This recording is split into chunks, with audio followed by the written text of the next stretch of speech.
Ah shit, my mic's been muted.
On purpose, Wang.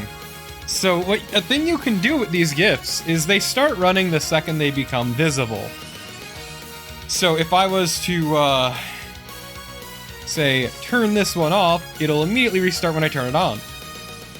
So if I wait for one, I can set them to be distinctly out of sync.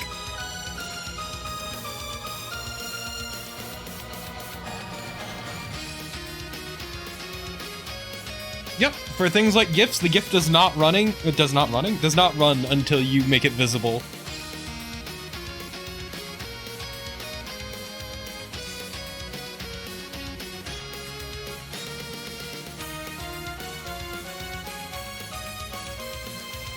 Yeah, this is something I learned a while ago.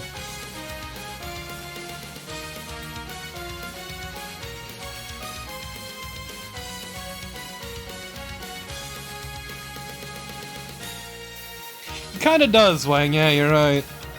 Also, yeah, I started late because, I was just about ready and then my stomach staged a rebellion. My stomach's not been doing great lately, past few days.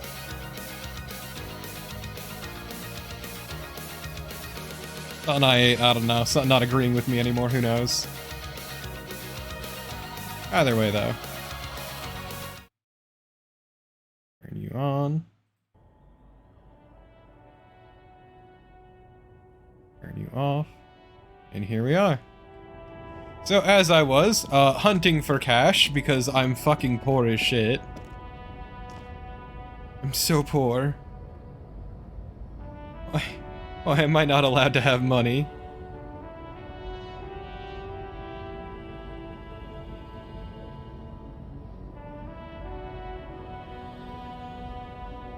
Oh man, I didn't realize that he had idle animations. I don't know what you mean, Wang. I need those books. I need those books for personal reasons? You don't understand.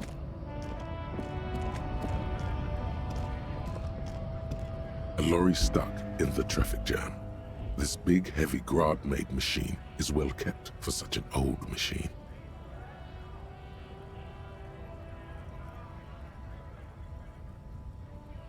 Also, let me know if the game's too loud. I tried bumping it up a teensy bit again, and I can never tell.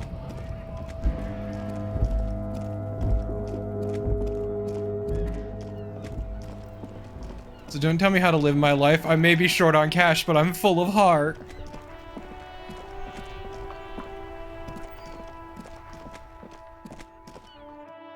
Fuckers.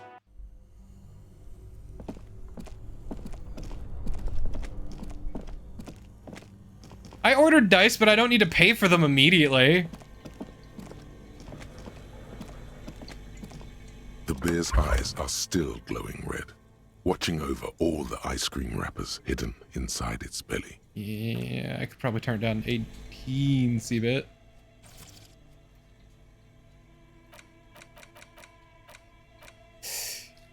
Nice, the voice, the environment. It's environment. Oh, not you.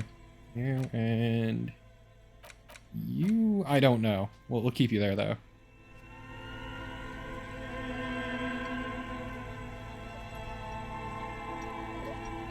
Look, the specter of the commercial district does nothing to me. Because of the fact that I don't know, man. I'm not running a business here. It's not my business. It's none of my business.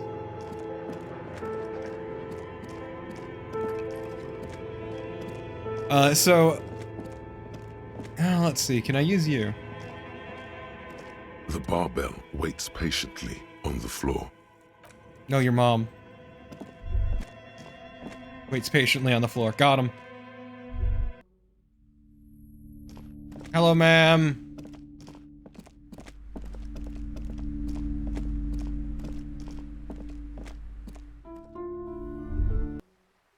I don't know what's up with the empty halo. I genuinely have no clue what that means.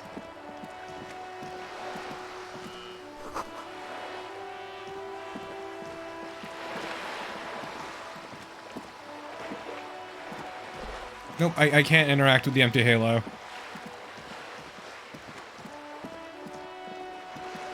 Oh, trash. How am I?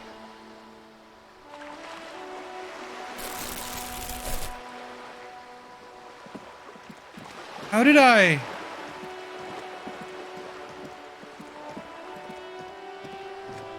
Chat, how did I access that trash?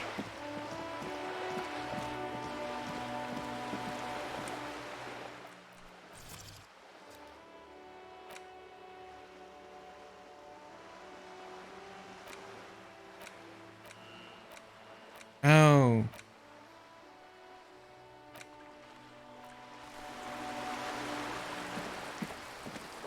I'm sorry I'm not wearing pants, because they bring my stats down.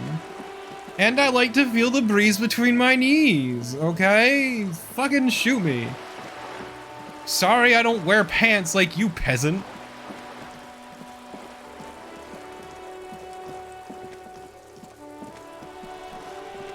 Not everyone needs pants.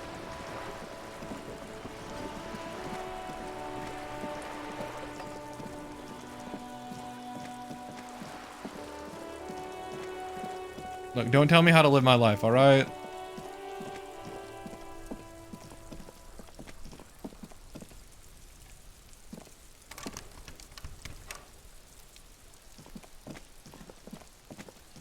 We could be solving the case today, but instead, here I am running around trying to find fucking money. How many... I don't know how many, I have actually no way of seeing it. Huh.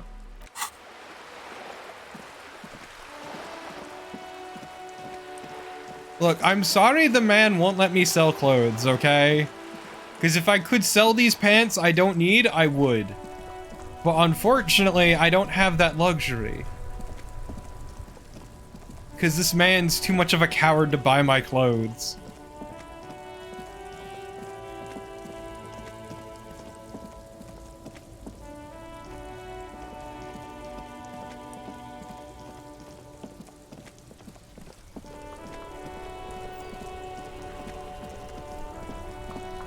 Sorry I don't have fucking money, jerks. Stuck in the rain in a traffic jam, man. What's on your mind? You seem like a man who knows about drugs. Ah, man. Me and narcotics go way back. Had some good times surfing the psychic waves of my own consciousness, you know? Okay. But those days are behind me. There are other addictions in my life now. Why the inquiry, my man? Like sex addiction. Just be straight with him. Do you finance those other addictions with drug trafficking? I need to get high and I'm looking for a dealer. Or let me be straight with you. I'm trying to figure out who's smuggling drugs out of Terminal B. Not me, man. No way. I don't need any trouble. Shit's bad enough anyway. This jam's got folks up in arms, and I'm afraid it's headed toward a conflagration. Who do you think would be conducting the drug trade then? Look, man, I try to stay away from the criminal underbelly of Revachol. I'm a guest here. You really need to find another man to probe with those questions. Ah, man. But just be straight with him. You finance those other addictions to drug trafficking. Man, that's serious criminal talk. Are you trying to pull some sort of an entrapment thing on me? What? No, of course not. I'm your friend. Then what's your deal here? So much for subtlety. Better get straight. Not me, man. No way. I don't need any trouble. Why are you still hanging It's bad around? enough anyway. Gotta guard the stuff. Bosses don't look kindly on missing cargo, and it gives me time to work on my rhymes. Look, man, I try to stay away from the criminal underbelly of Revachol. I'm a guest here. You really need to find another man to probe with those questions. Let's try to hit him with our best verse. I consider myself a bit of a poet, if you know what I mean. Your best verse? You don't even have a bad verse in here. Just tumbleweed and liquor stains. Wait, no. What are you doing? She broke me. She fucking broke me. That's brutal, man. But you know, time will... No, stop. He's already mortified. He's in my right. She fucked me till the play. That's,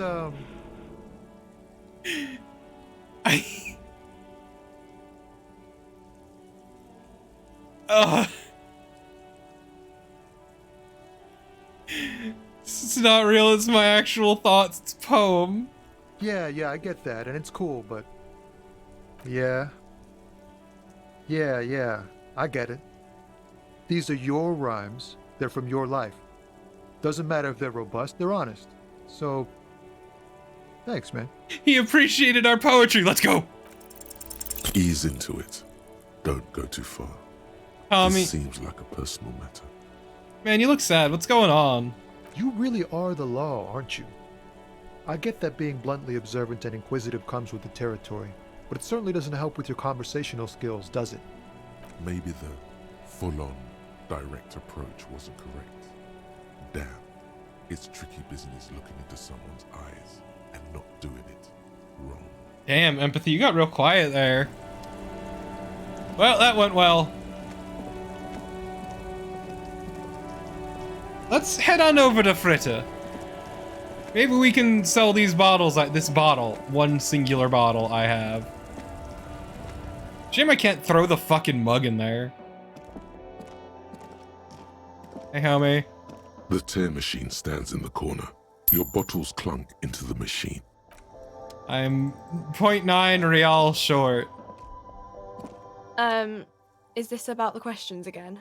Because I don't really know anything. Said I wouldn't want to fuck with Fritta. Why? Because Frit has an army. She blinks at you, confused as to why you'd ask such an obvious thing. But mercenaries kill people? Yeah, like 2,000 or so. Why? I don't know. It stops people from robbing Frit, I guess. If they know there's an army, I mean, I wouldn't want to fuck with them anyway. That's what cops are for. You think the police, like, bother catching shoplifters? Frit polices themselves, so, yeah. Anything else you wanted? No, that's terrible. I'm leaving, actually. This place disgusts me on a personal level. Later.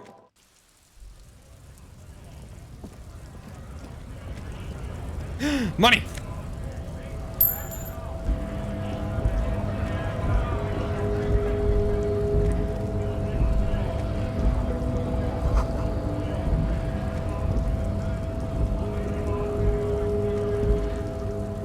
I don't want to talk to King Scab.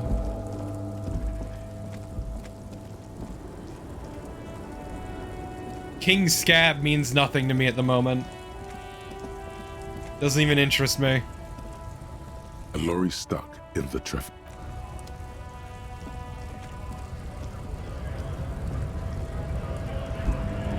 This man right here is attempting to be a scab. Nice aggression with the native. Don't let the chief fool you next. Not bad advice, actually. This might do the trick. Let's talk about our right to work. Later. Yes, he's pretending to be a scab. He's clearly paid off by interests. But you know.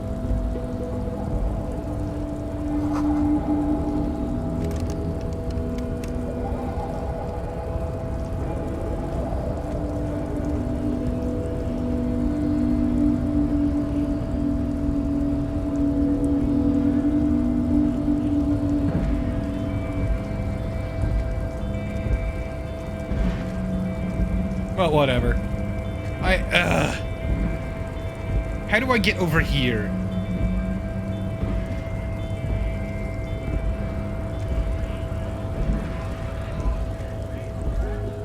This has been what's throwing me the most.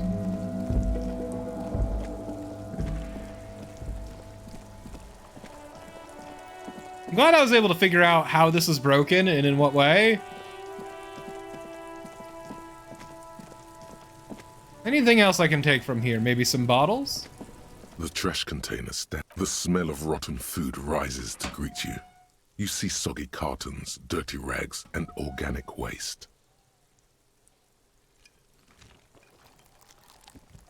You see, you've done this before.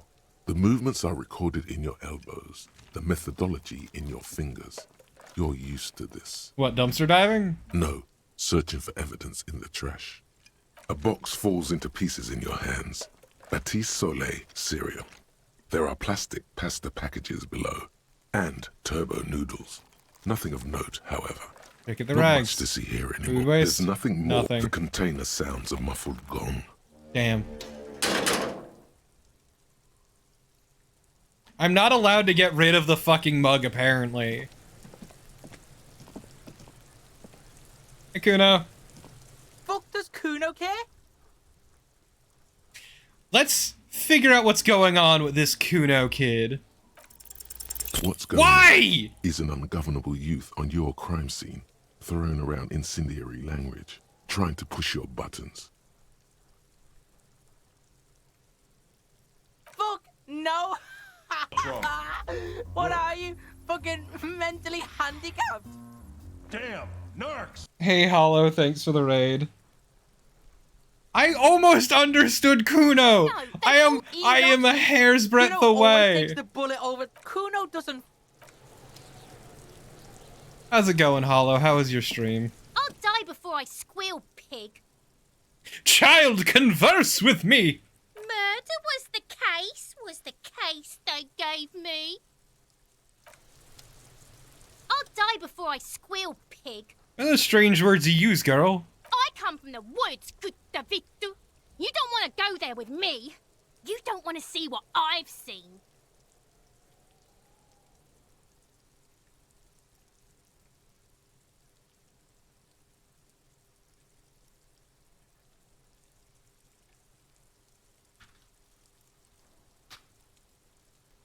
Hey, Nora. Ah, you were playing Alundra, I see. I make no guarantees, Wang, but Don't later. be traumatizing here. Get the fuck out of here. This has gone great. I'll die before Hey, kid. What's this kid shit? Fucking mind games. I'd rather die than squeal. Get the fuck out of here, face. You got done. Talk to me. Ah, yes, that shithole. I think I save scummed like I'll a son die of a bitch before I there, behind the squeal. fence. You don't want to fuck with me. I got my hands bloody. I'm not here, pig. You're not seeing this. You can still see the top of her hat from behind the fence. God, I hate these kids.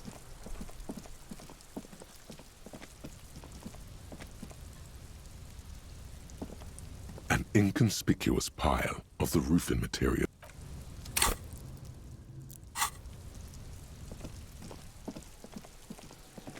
This is deeply frustrating.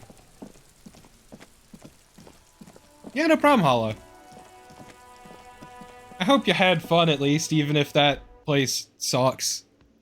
I fucking hate that place. The place blows so much ass.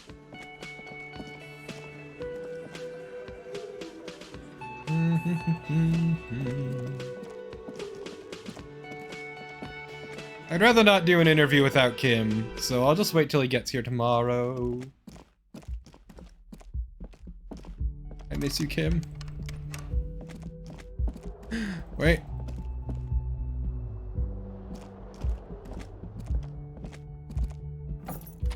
Hello.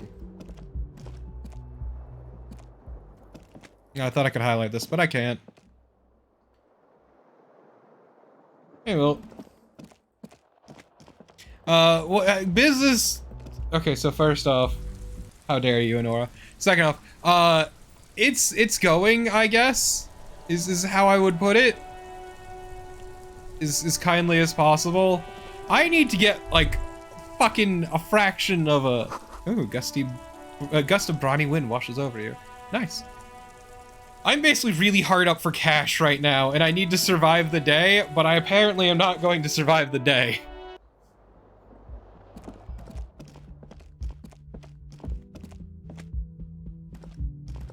The door is closed. Still, this door...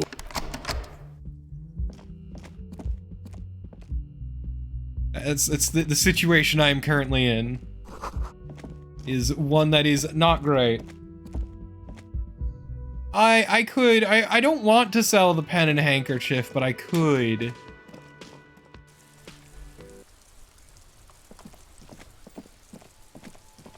I need money.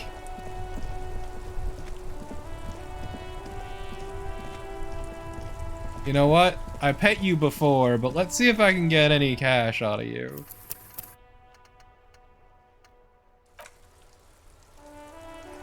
Oh, I'm aware, Honora. The dented yellow mailbox. Fuck you, kick it. Oh, uh-oh.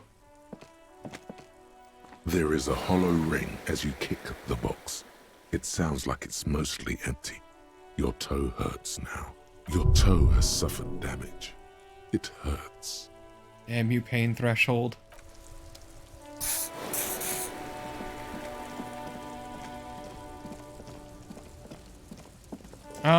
Let's see.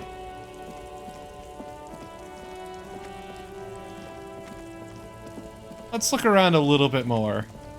See if I can do something about Measurehead. Now that Kim isn't here.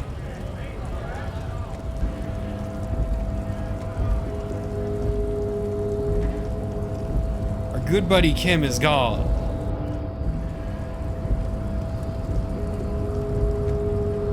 Your raised descent has only worsened since I last saw you. Oh, let's You have really let yourself knock him out. Yeah! Fuck you, Measurehead!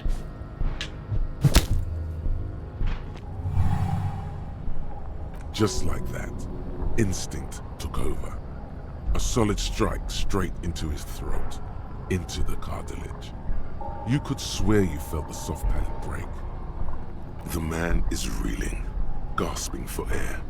Time stands still around you. In the distance, the sounds of the harbor are falling silent. All you hear is a small gurgling sound as a trickle of blood appears on the man's lip. Well, chat, we could rip into him with the right hook, but the kick feels really fitting since we have no pants on.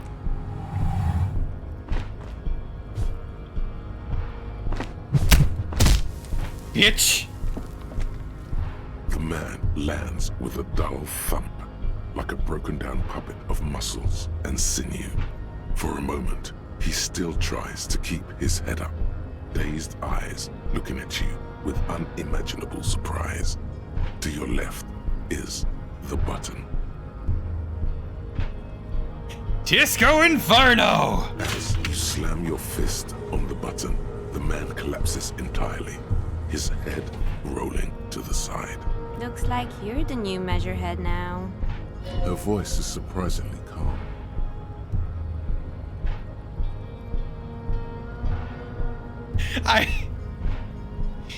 Damn, there are two choices here. One is tempting, the other is accurate. Fuck.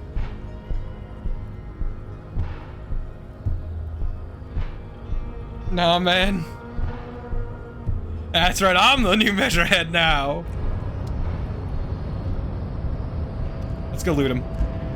The man is still knocked out. He breathes slowly and steadily. It'll take a few moments for him to recover. Now, for that money.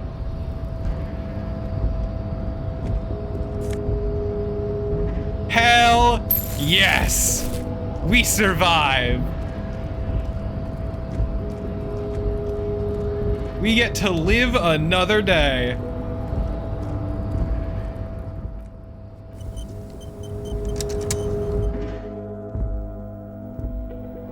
What have we got over here?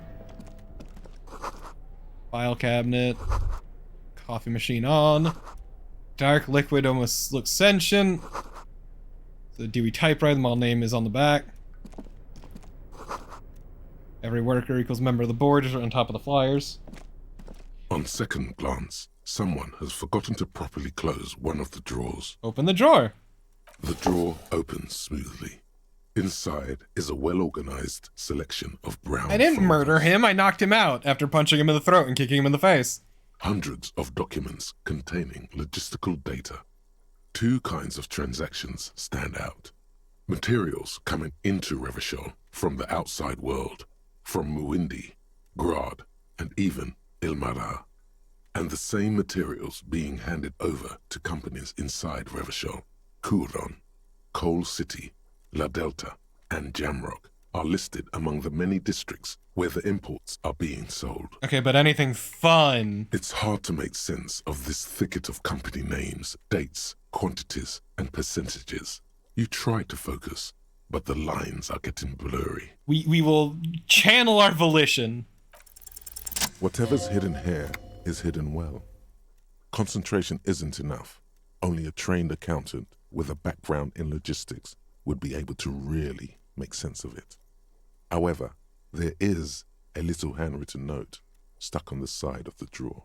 Okay, what's the note say? It appears to be a to-do list written in large, uneven capital letters. Oh? Remember, Leo, Everard's shoes, special whirling borscht, water Everard's plants, sweep office floor, more banners. All items on the list have been crossed out, and the note itself is crumpled. Doesn't look too incriminating, but still feels like a find. Take another look at the note. Remember, Leo, all items on the list. Okay, let's close the drawer for now then. What are you? Book. Okay, let's check it out. And interact. Check out this new book. The front of this quarterly journal features a large satirical portrait of the late King Friesel. From the sides of his head, a pair of white antlers spread to the corners of the cover. Why Friesel? Because Friesel was incompetent, foolish, and cruel. In short, Same the though. embodiment of everything the communards wished to overthrow. It's satire, you see. Let's flip through the pages and see what catches our eye. To your disappointment, there aren't any full-color pictures to direct your attention. Just column after column of closely set text, interrupted occasionally by little doodles in black and white. Aw. After rifling the pages with your thumb several times, you return to the table of contents. The magazine is divided into several sections. International developments, Kunst und Kultur, and local concerns. Just inside the cover, there's also an editor's note. Ooh, let's read the editor's note. This Whoops. section includes a long, tedious critique of the latest round of free trade negotiations between the EPIS nations and the Free State of Semenine. You also skip over an article about heavy fuel oil smuggling along the Mesk-Messina border, something about bear wrestling in Samara, book riots in Yugograd. I'm sorry, book riots? Face it, you really aren't interested in foreign affairs. You're not even sure where most of these countries are. You flip back to the front of the magazine. The table of contents unfolds before you. Read the editor's note. Comrade, as you know, this journal takes its name from Mazov's immortal expression, du cristal à la fumée. This was his way of describing the way the rigid, crystalline structures of capitalist ideology turn to smoke under communism. I see. Good.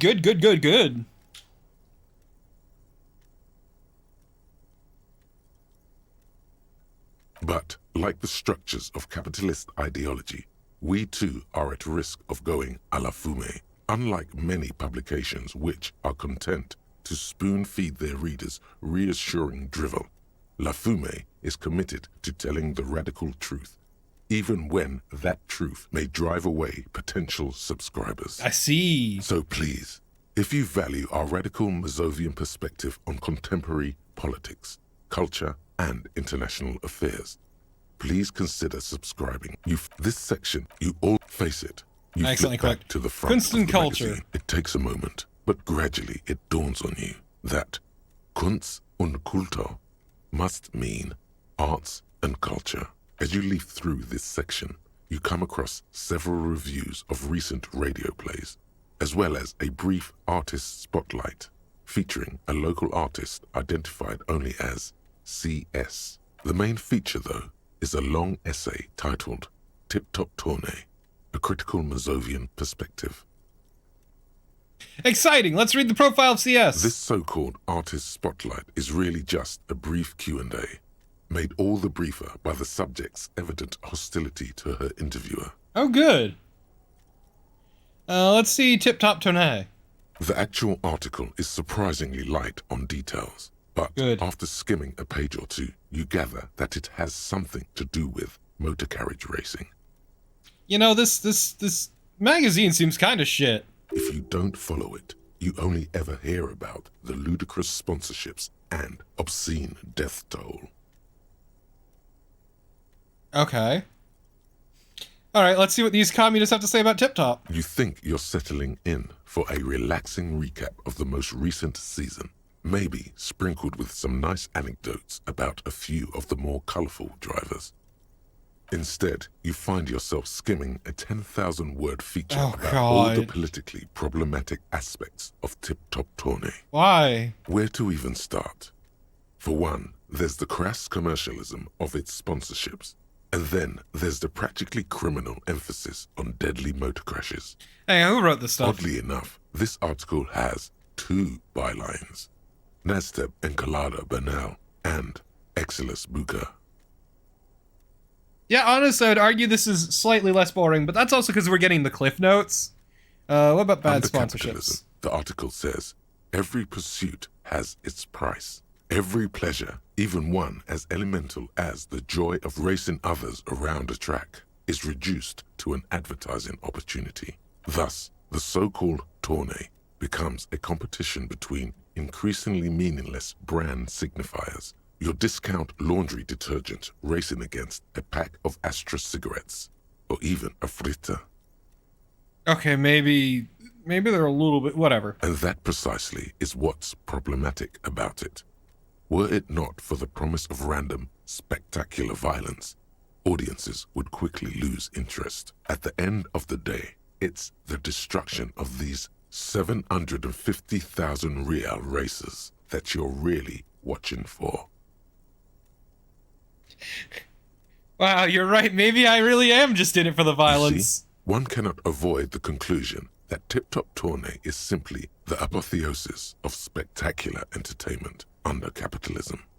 You flip back to the front of the magazine. What are local The table, concerns? unsurprisingly, much of this section is taken up with articles declaring unqualified support for the dock workers' strike. You skim the headlines. Paint the harbor red and white. Martinez tames the wild pines. A city in revolt. First we take Martinez, then we take La Delta. Finally, there's a brief article by the writer, G. Martin, accusing the owner of the Capeside Apartments of illegally attempting to evict certain communist tenants simply for not having paid their rent.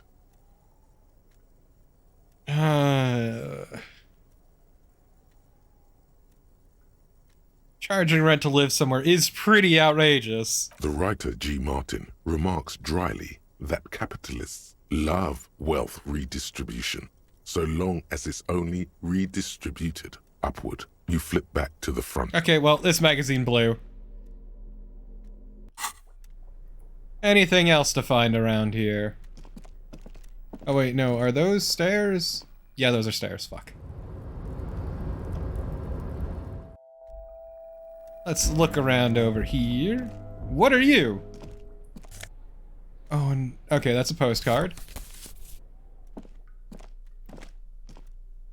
Magnesium.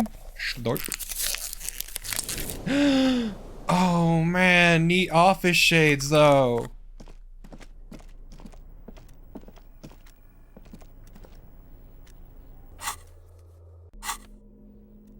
We'll be getting rid of our flip-up glasses. But look at these shades.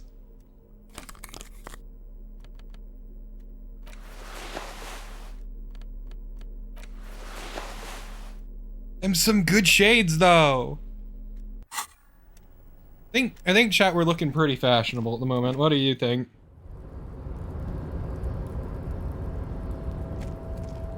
Looks like someone left his tarpaulin cloak hanging on the railing here. The white rectangle of the Revachol Citizens Militia is clearly visible on its back. This is your cloak.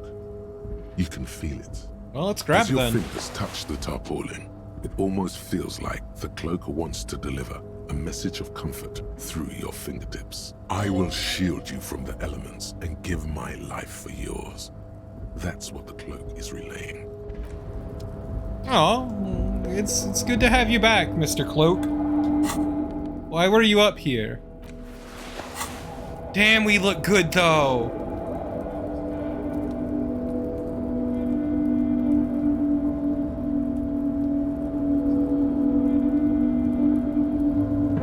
Our dick's not exposed, we're wearing underwear. How dare you? Ugh.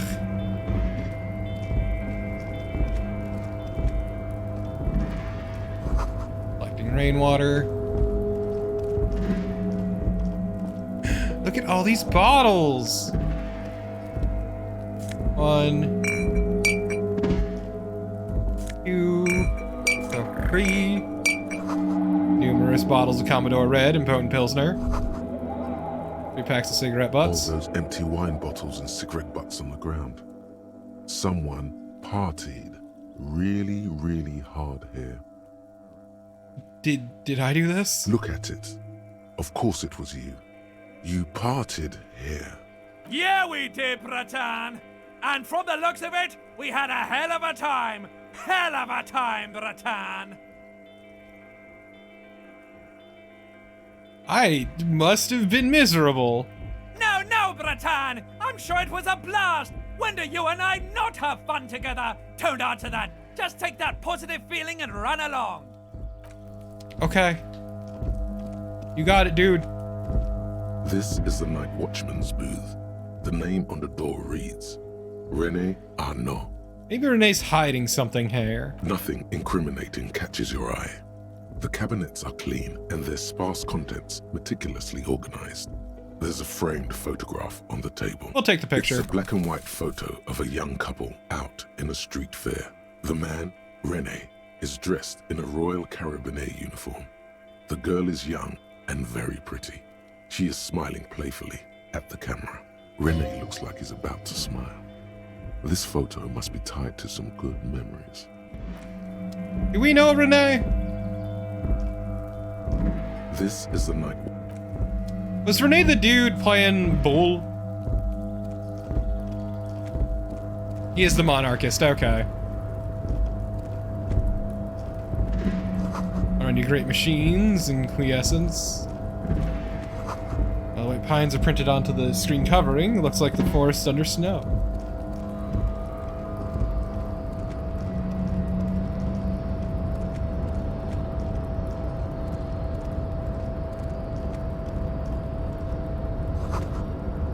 Now let's see, faded lettering.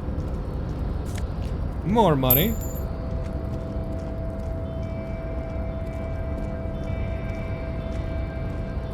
A rusting control panel with several knobs. 2 buttons marked Marche and Arrête are faded with use. It seems to control the large crane above. A container is attached to its hook block. Marche. On. Arrête.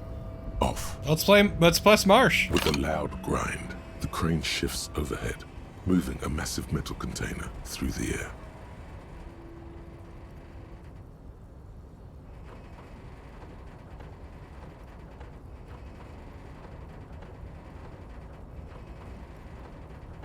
We'll get there one day, just you see. Uh-oh.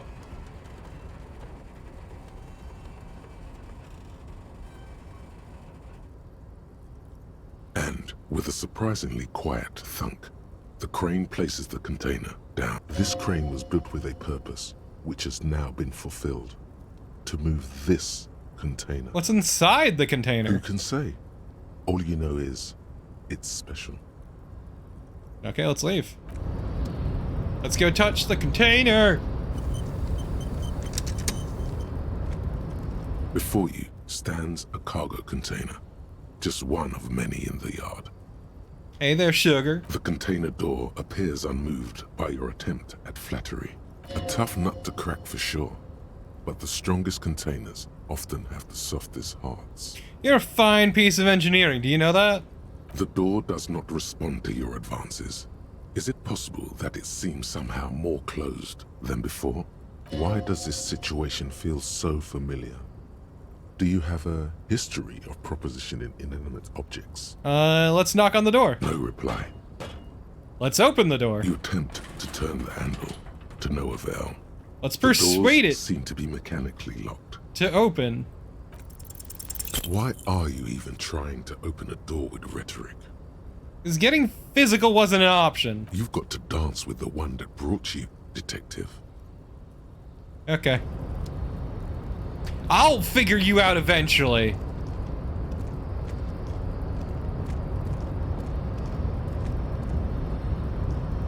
A rusting control. The press crane off. does not return to its original position.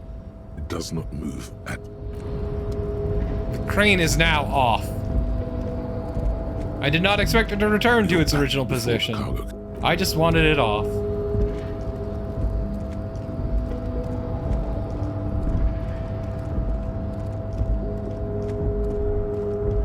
And this is somewhere special. Hello, friend.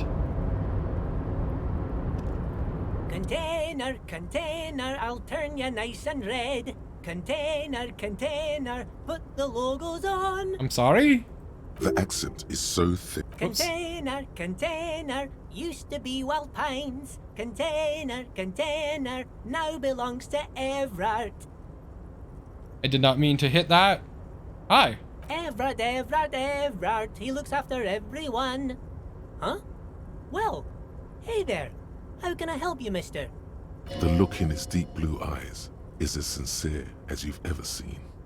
Kind of makes you feel like an arsehole for no apparent reason. I see you are not a union man, mister. Did you get lost? You're not one of them scabs, are you? What is it with you people in scabs? I mean, I don't personally mind. Folks is just folks, you know, and folks gotta eat. Just some of the other guys don't look too kindly on the scabbing kind, if you know what I mean, mister. So you're Ubi, right? Oh yes, born and raised in Irish, mister. Mum had to leave my dad after he got a bit violent. Took us here to the new world. I was about 10 then, too old to lose my accent then. People say us Ubis are up to all sorts of trouble with sheep and other animals and whatnot. I just want you to know there was never any of that where I come from. No sir, those are just nasty rumors. I figured. What are you doing with the containers? Oh, I'm just making some covers for them containers here. Yes I am, yes I am. So it's easier for the crane operators to spot them. What's going on here? 80%, let's go. Everything is so pretty and red. You and Leo look like brothers as you glance around with similar childlike wonder. Wow, red is much prettier than drabble green. Sure is, mister. Sure is. Really livens up the place. Yes it does, yes it does. So, where is everyone? Oh, most of the guys are down at the gates, keeping the scabs from coming in. We're on a strike. The whole union is. You don't have to work when you're on strike. Ha! We haven't worked for 2 months now. So no one's working. Not everyone is down there, of course. Mr. Everard is in his office, where he always is. And Jean-Luc is guarding the gate. It's been 2 months? 2 fucking months? But Titus and his boys got into some drunken trouble and Everard sent them on a nice vacation. For a week or so. What kind of trouble did this Titus and his friends get into? Oh, I'm not really supposed to talk about that. That's union business. Him and his boys stirred up something in town. Probably drank too much and got into a fight or something. I heard Mr. Everett telling them to take some time off. Don't go all bad cop on this simple, friendly fellow.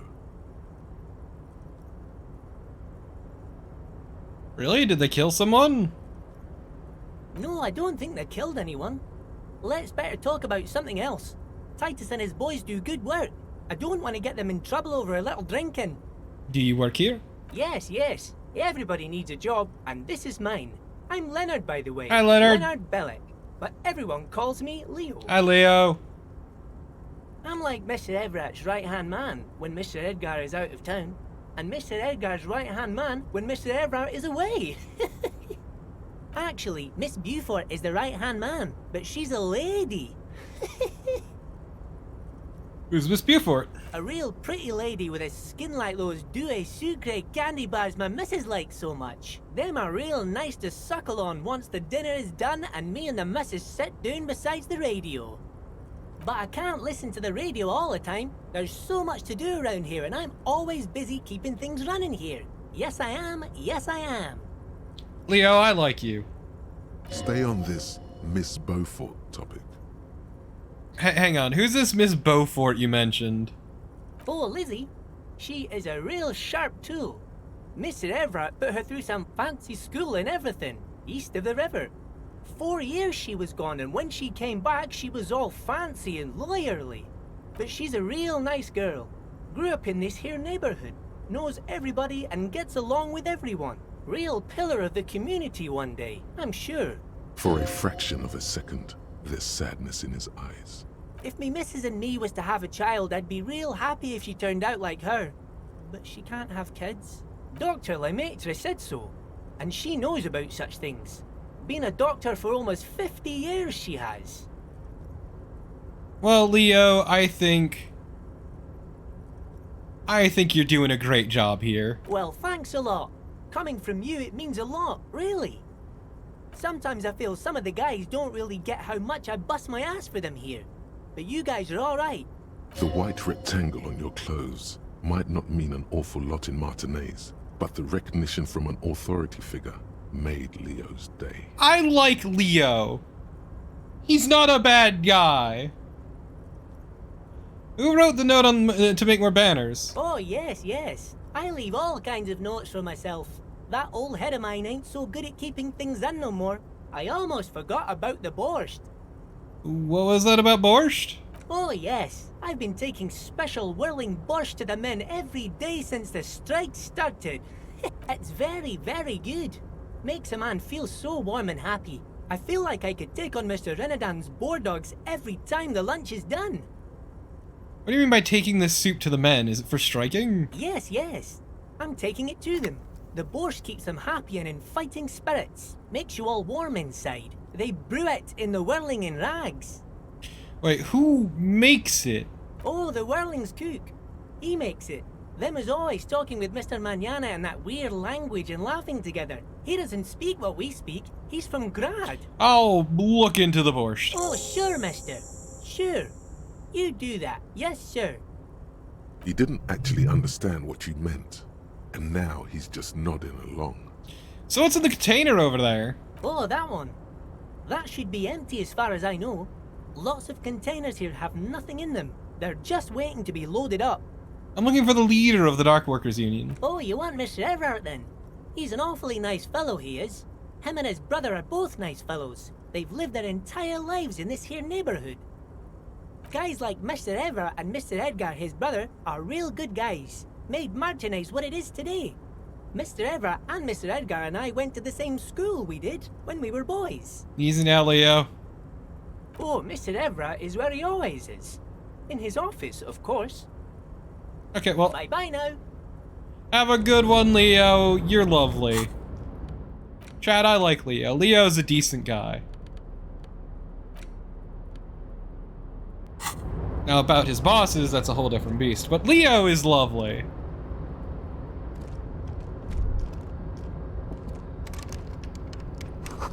This of oil and rust comes from the chasm in front of me. Smells like blood.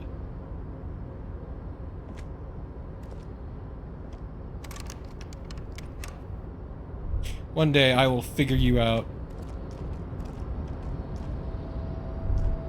Ooh, money!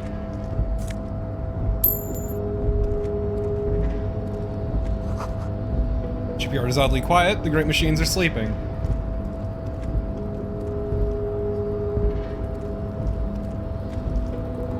You're back before the cargo container. Supposedly it's empty, but I need to know what's inside, so I'll get there one day.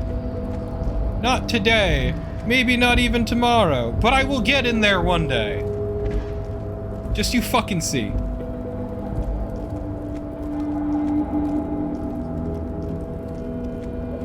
On the bright side though, we've got enough money for a room today. I definitely didn't cheat. And let's go. Head on out through here.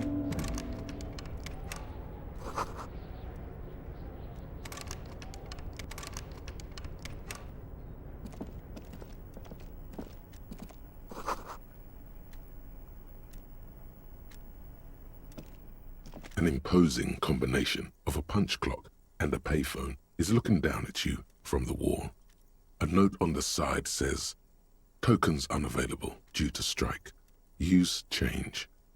The machine swallows your coin and seems to be waiting for your next move. Let's use muscle memory. Your fingers run over the dial pad. 005. That's the dialing code for Revachol. 4952, and a moment of hesitation before entering the final numbers. 993. Calling. Calling. Still calling. Then. Video Revachol, 24-hour video rental. We rent 8 and 10mm film for home use. This is Lummy. How may I help you? What is this? Video Revachol is a 24-hour video rental. We rent 8 and 10mm film for home use. This is Lummy. Okay, but what is this place to me? Sir, I don't know. It's a video rental. Maybe you rent videos here. Yeah, I apparently rolled 2 6s, which is great. Do you know me? No. Why did I call you? Maybe you called to extend your rental period? Do you need to extend your rental period? My name is Raphael Ambrosius Cousteau. Do you have anything on my name? Look. Damn, narcs! Thanks for the raid, Hamflow. That's a powerful name. Ooh.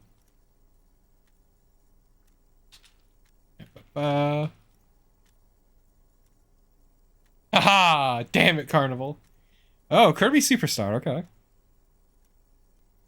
How was your stream, Hamflow?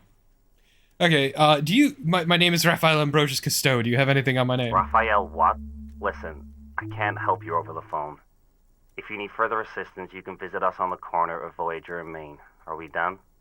He thinks you're pulling a prank on him. On the corner of Voyager and Main, a large neon sign hangs on the side of a building. Video Revachol, 24 hours. It's raining and there is almost no traffic on the street. A woman's footprints in the mud lead away from the front door. Grubby is pretty good, Hamflow. It is pretty good. I'm glad you had fun, though.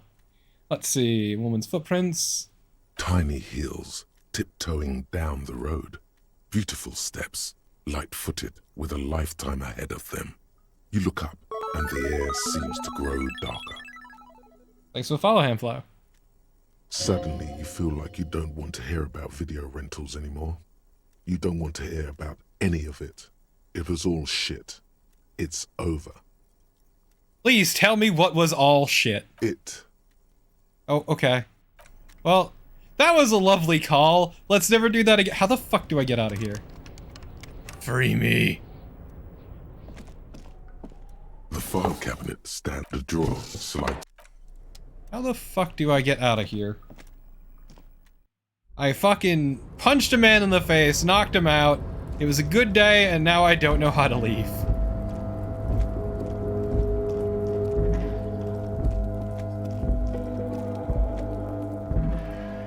I'm trapped here. Yeah, enjoy your food, Hamflow. Have a good one.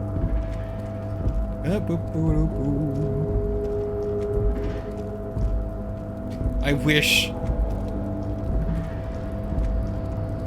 Yeah, enjoy your food though, dude. How do I free myself? before the cargo container. There was something I wanted to attempt again. Was it empathy? I'll figure it out eventually. Do you have any thoughts I could complete? Man, Motorway South is gonna take a long time. Holy shit.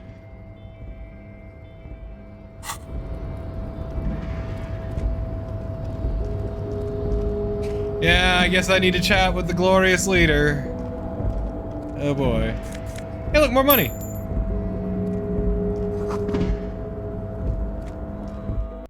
I might not have had to cheat. Giant coffee thermoses, still lukewarm, lovely. Stairs made of pallets leading up.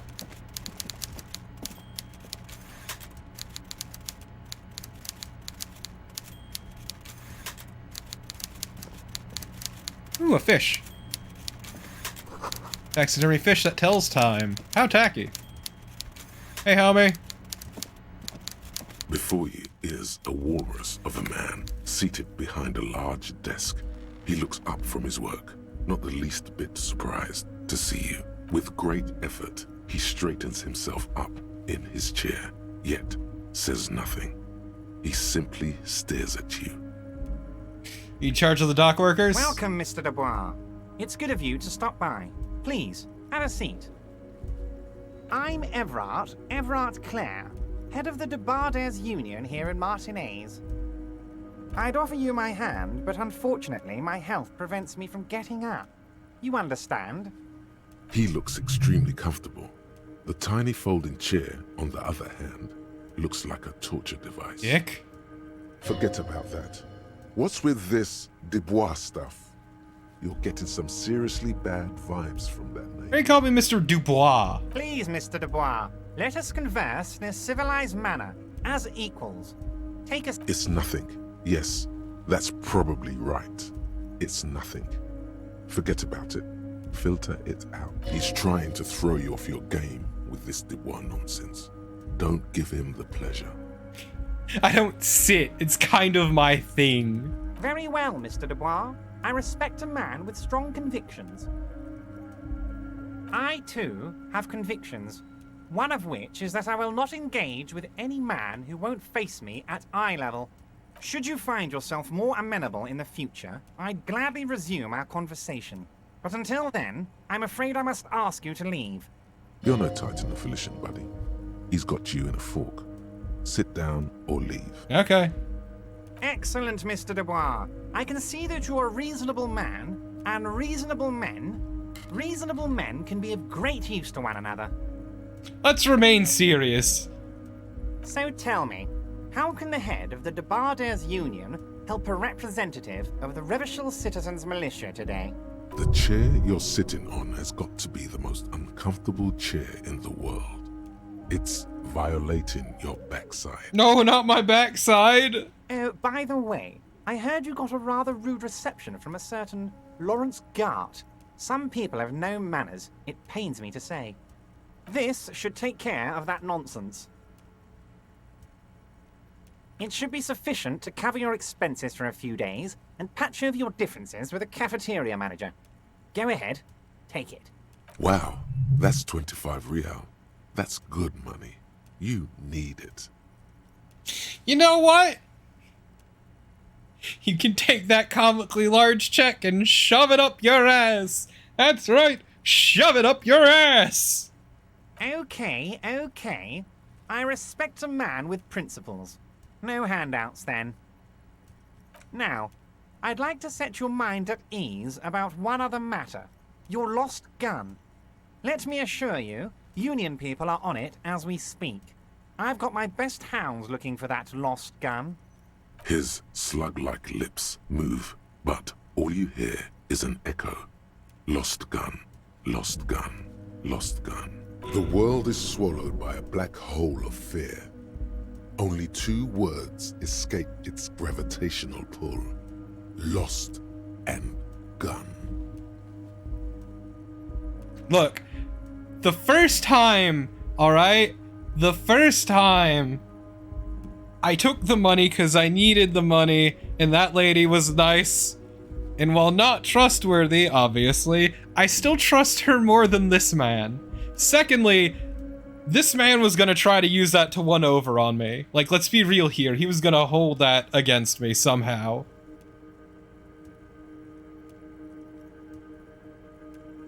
This man is a snake. How do you know about my lost gun? I know everything, Harry. Right now, I know that you're worried. Don't be worried. Everything's going to be all right. It's not like you left it loaded. You didn't lose a loaded gun. Local children aren't out there playing with it right now, pointing it into their own mouths. It's in a safe place. I just know it. I have a feeling everything's going to be all right. It was loaded. There were 2 bullets in it. You always keep at least 2 barrels loaded. Kim. Let's Lieutenant Kitsuragi doesn't seem to be here at the moment. You came alone. Let's maintain our composure. God, you're sweating. Your knee is jerking. You're about to cry, aren't you? You're about to cry because you lost your gun and those children are gonna shoot themselves with it. So what, men can cry too? You want to cry? God, you're weak. Whatever you do, don't cry. He'll think you're disgusting. Mr. Dubois, you don't look so good. What is this, Mr. Dubois? He keeps repeating. What is he trying to pull here? You need to cool the fuck down. Mr. Dubois! Mr. Dubois! Harry! There are no Harrys. Let your mind go to your safe place. Mr. Dubois, are you okay? Maybe you could use your hands somehow, in a kind of throw-in motion, like you're throwing that Mr. Dubois act right back at him. He's Mr. Dubois. Yeah, you know what? That's a good idea. Nah, I'm as good as it gets, Mr. Dubois. What an odd demonstration of... you got me, Harry. I don't even know what. As entertaining as it was, I'm afraid we're wasting our time. And I'm an extremely busy man, as I'm sure you are too. Quick, here's your window. Get yourself together and ask him questions. Police officer questions. It is about time to stop embarrassing yourself. Questions will help you regain some of your lost dignity. Aren't you gonna ask me how I got in? Am I going to ask? Hell, Harry. You spin-kicked my strongest man in the face. I saw it from my window. Would you ask a man like that how he got into your container yard? I understand. I am a terrifying death machine. Don't worry, Harry. Between you and me, I'm not a huge fan of his race thing, but the Union did not get where we are today by frowning on eccentricity. Anyway, I assure you, I am a very well-informed man. Information reaches me before I even get the chance to request it. You call me Mr. Dubois, why? Of course. Let us dispatch with the formalities. You call me Everard, I call you Harry. That's what the hanged corpse called you. Harry. That's really my name. My God, so it's true. I didn't want to believe it, but you are a fantastic science fiction amnesiac cop, aren't you? What are the odds of that? My memory's fine, I'm just testing you. So good to hear that, Harry. Apparently my sources were wrong. However, if you did have a spot of memory trouble, I could help you out. With my big fat folder. You must have questions, Harry. Come on now. Don't be shy. Let's hear them. Have another look at that folder. As you look at the folder, Everard covers it with his hand and pets it. He's hiding it from you because it's not a real RCM folder. It's just another one of those brown folders you saw in the file cabinet. It's not an RCM folder, dumbass. Okay, Harry, you got me. This is from the Census Bureau, not the RCM. Those Census Bureau people are absolutely corrupt. You should do something about them. Everard is a fucking snake. He got the name from the Census Bureau and everything else from your behavior here in Martinez. But I really got you good there for a moment, didn't I, Harry? Now, what can I do for you? A pity. The mystery of you will have to remain a mystery for the time being. So the Census Bureau says my name is Harry Dubois? Yes, that's what I said. Try to keep up, okay? Let's move on. So, I met Joyce. What's in the container outside your office? My dear Harry, there are literally millions of containers in this harbor. I couldn't possibly remember what's in all of them. It's clearly special. It's attached to a crane. Harry, you smooth-talking son of a bitch. Time is a precious resource, and I don't have enough of it to count containers with you. Smooth talking. Maybe that's the way to go about opening the container. You should at least try convincing. You're right. I should try convincing it. Yeah! Yeah! Let's talk about my lost gun. Yes, your lost gun. My best men are on it. They're turning every stone, searching every playground, asking kids, grandmas, everyone. Your gun will be found, Harry. Let me assure you of that. It's just a matter of time and effort. The only way to find it seems to be working with him. He might even be holding your gun hostage.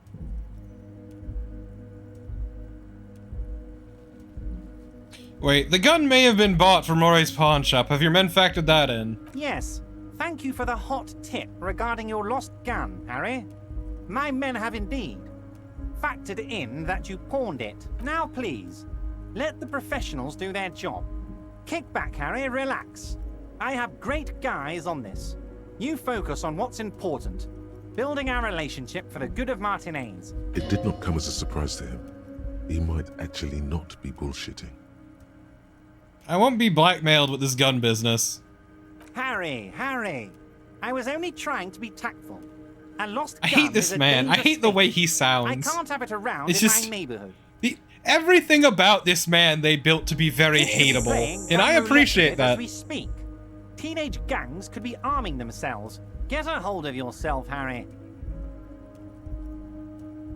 I'm looking into your shady... I met Joyce, the company representative. Oh, that's very nice. I haven't gotten around to her yet. I'm very, very busy, you see. I hope you're getting along. Basically Carnival. But also, like, I can feel the grease pouring off of him. You can feel the sleaze. One thing I want to make very clear, Harry, is that this is not some kind of union versus corporation situation. Everyone is just pals here. Just pals? We're all trying to do what's best for Martinez. Don't feel like you can't cooperate with her because you and I are such good friends and I'm helping you find your lost gun. I'm not a jealous guy. Whoa, that's so nice of him. Suspicious. That was a very smooth and find your lost gun bit. Just slip that right in there.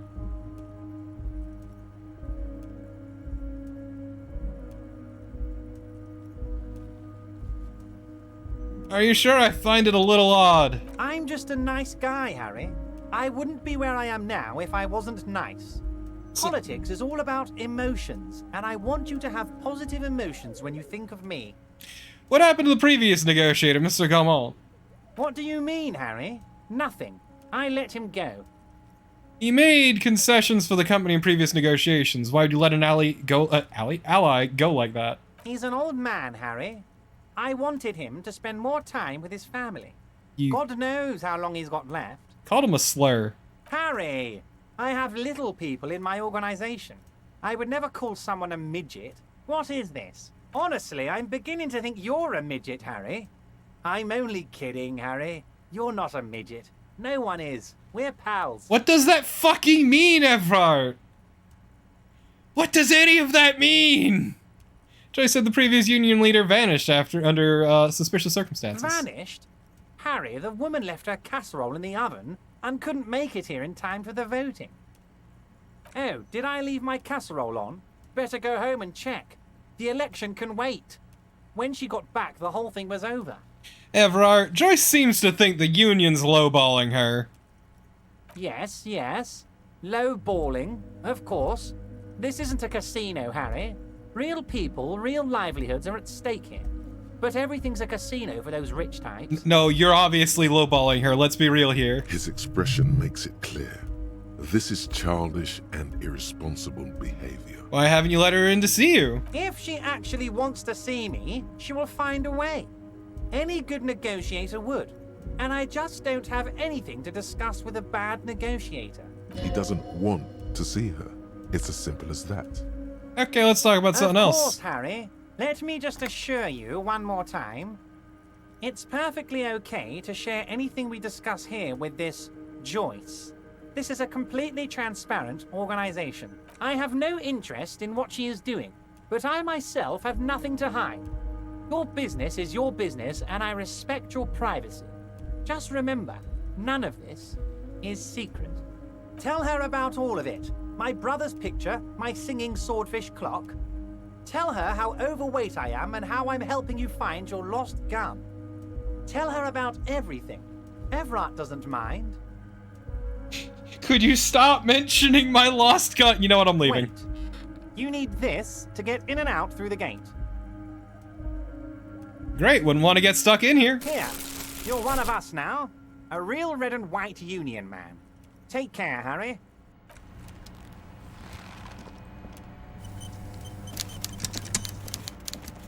I mean, this is obviously a setup, him giving me the card, as a way of identifying me as working with the Union. But also, I need to fucking leave. This place is terrible and I hate it. And I need to get back to work.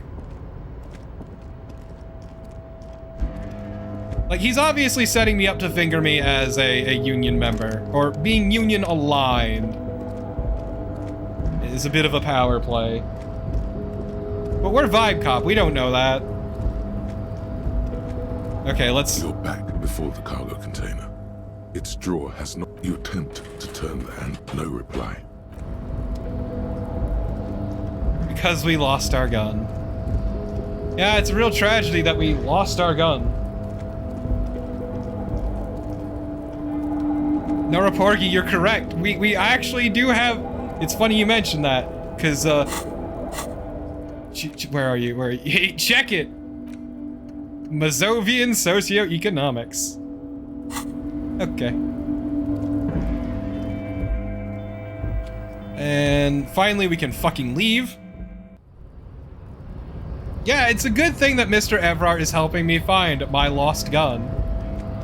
Sure would be a shame if I couldn't find my lost gun. I'm glad he's so happy to cooperate with me finding my lost gun. You know, the gun that I lost, and I seem to have lost. What a kind guy helping me find my lost gun.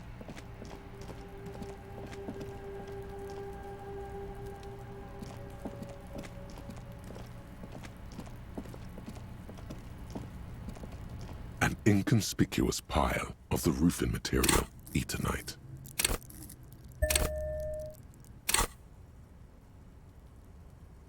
It's nothing. Someone just left some... Because it's nice and ordered, it reveals no secrets at this... Fucking really? Ugh.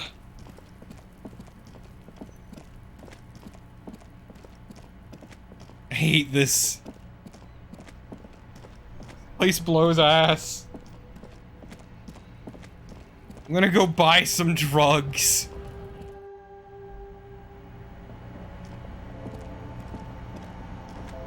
A small cabinet on the wall is filled with various medicine bottles, nasal sprays. Okay, here. I hope Saint Baptiste makes you feel better or something.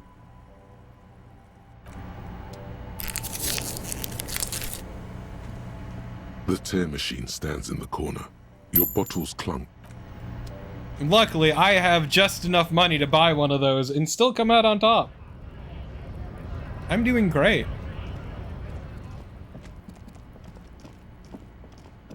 Let's actually go look into that borscht situation.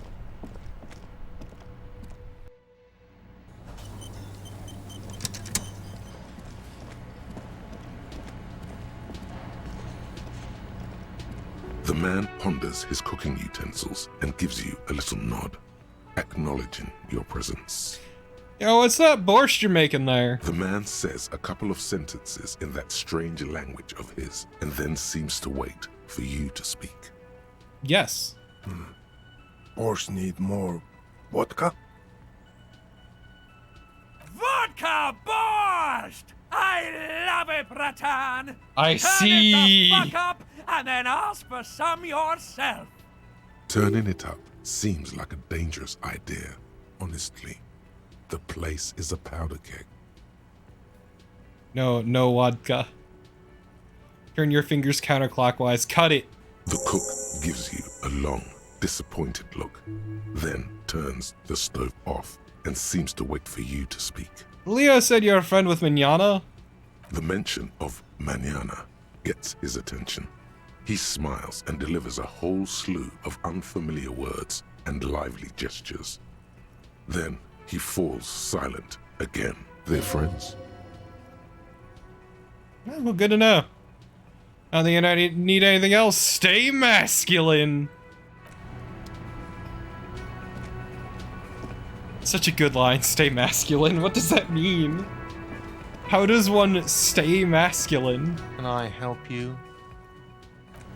Oh, yeah. Can I help Got my bill for tonight. Got the 20 real. Good. Here. You got the room. I'm leaving. Fuck off. How much? I got a little ways to go before I can level up. I'm angry.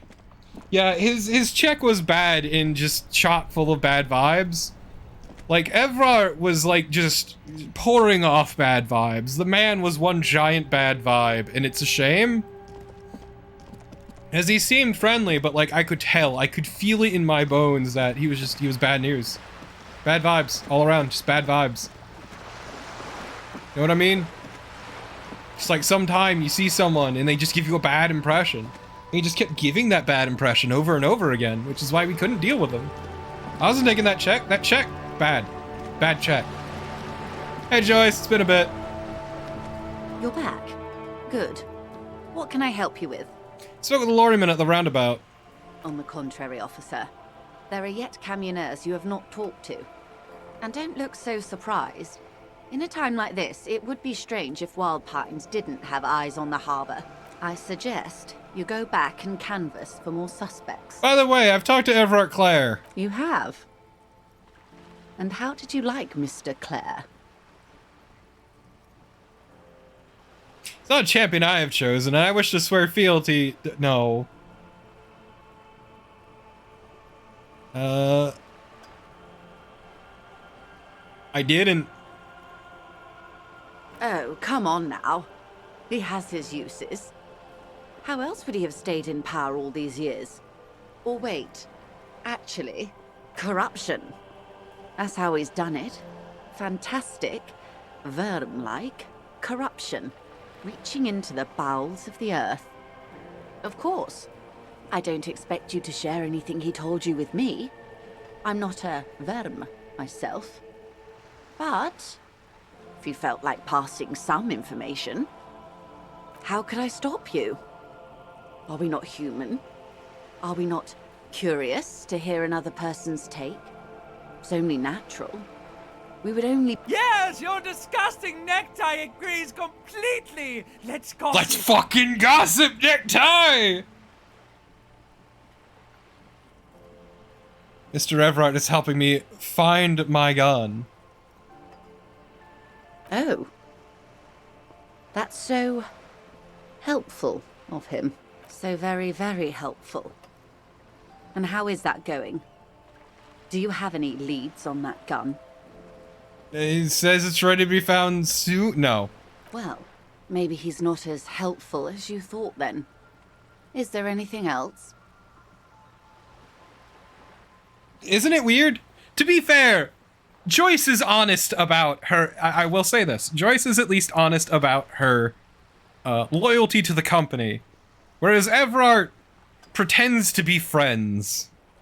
I think is what gets me. Everard, as I said before, is a snake. And there's like no two ways about it.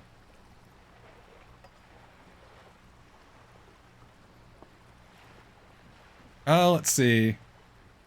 It'd be weird if I shared information, I mean. I helped them turn up the heat on the borscht. Did you now? What sort of Borscht is he making? The cook makes it to keep the strikers drunk, helps them strike. The strike brew. That's a classic.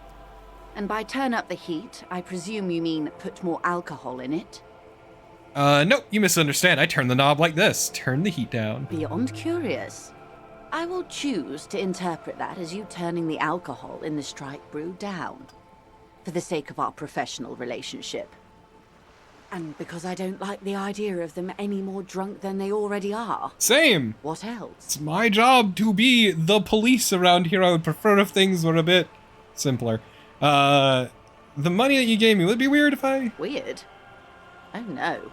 One of the positive things to come from the revolution is the unhindered exchange of information, you see. Even when it comes to trade secrets. Yeah, no, exactly. I'm not saying she's pleasant.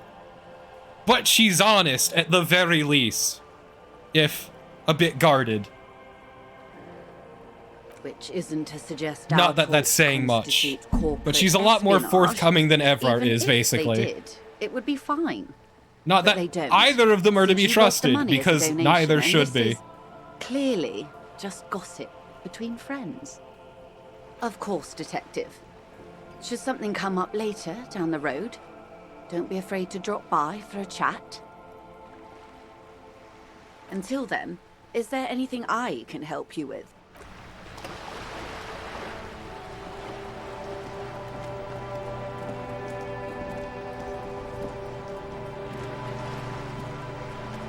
Yeah, so the issue is also, Evrart came into it trying to strong-arm us.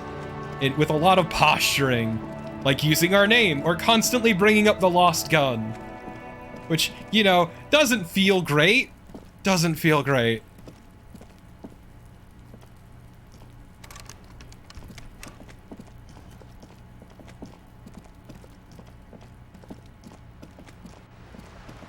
Like, he came in trying to strong-arm us out of the gate. Just not even hiding it. Including with his really shitty chair. That really awful chair. That chair should be a war crime. Not war crime. War crime.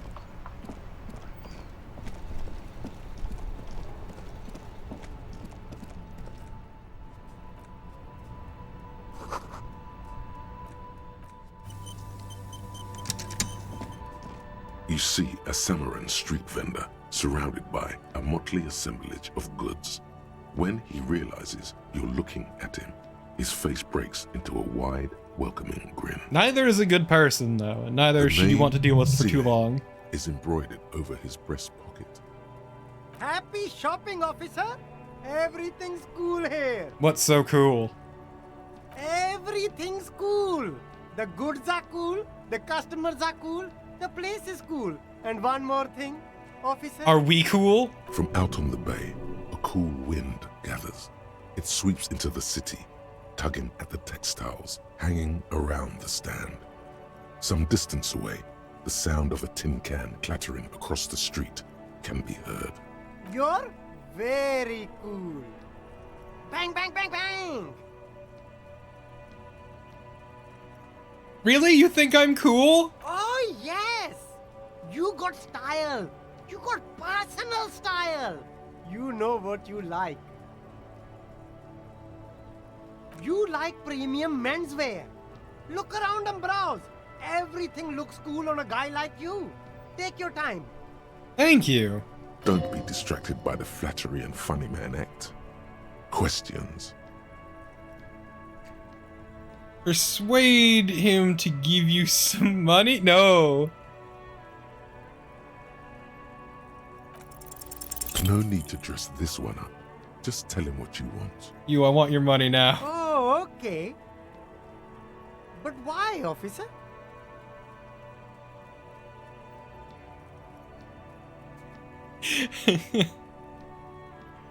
Because I'm corrupt? I don't really remember how it works. Though, being corrupt, I mean. Ah, yes.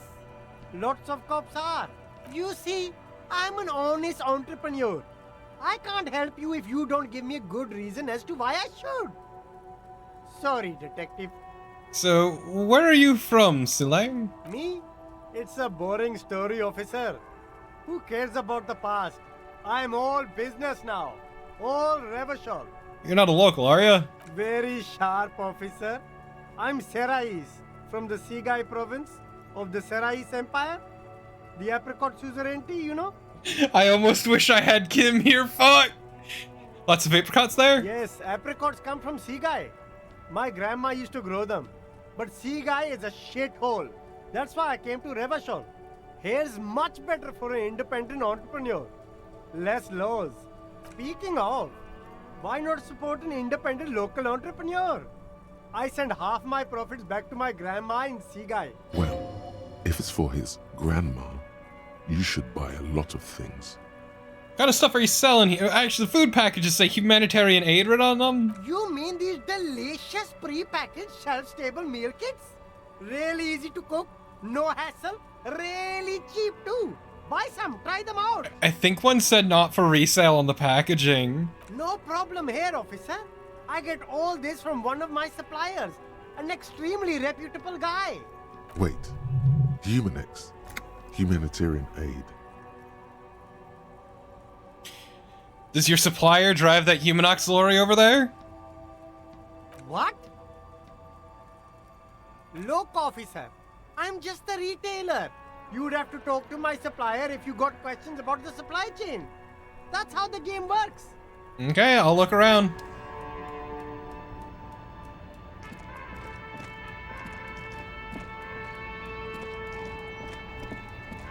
Well, I got a feeling that it might be the Humanox lorry.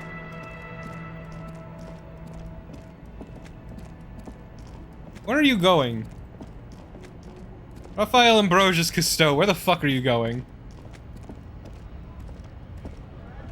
A lorry stuck in the window, up, back seat, the back end of the cabinet. Stickers, the driver insignia. as a large metal pen. Leave. Okay.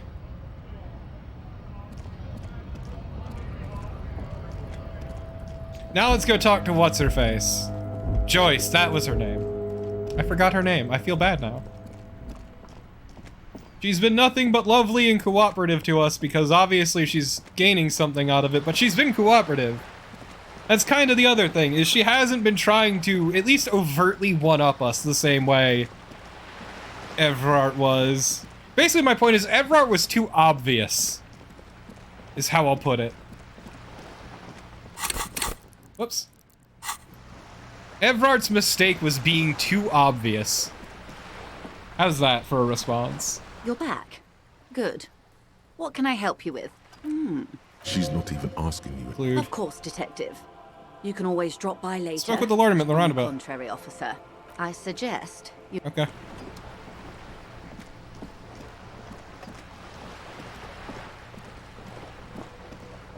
I mean, for all intents and purposes, we basically are Anahito, yeah.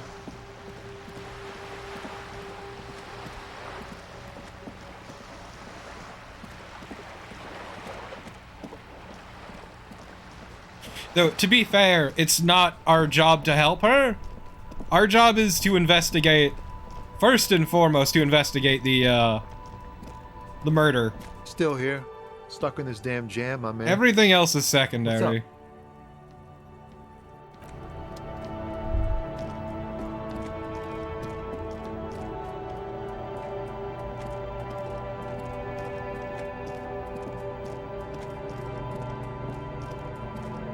Old monument stands in the middle of the traffic island, pointing. Even by the standards of the Philippian kings, old sumptuous Philip was known for his profligacy.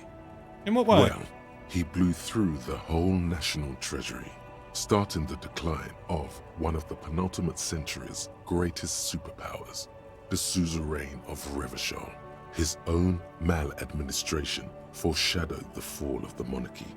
During the anti-centennial revolution, an end to his family line and the monarchy on the Insulindian Isola. How did he manage to blow through the entire national treasury? Holy shit! Stories have it that he had his bedroom converted into a treasure chamber, where he stored unfathomable wealth.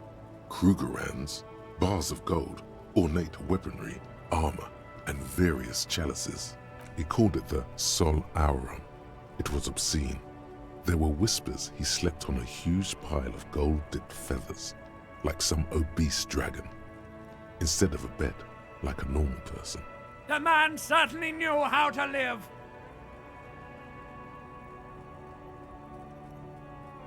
A deplorable farce. No wonder why everything went to shit. But wait, you haven't even heard about his fabled cocaine. The what now?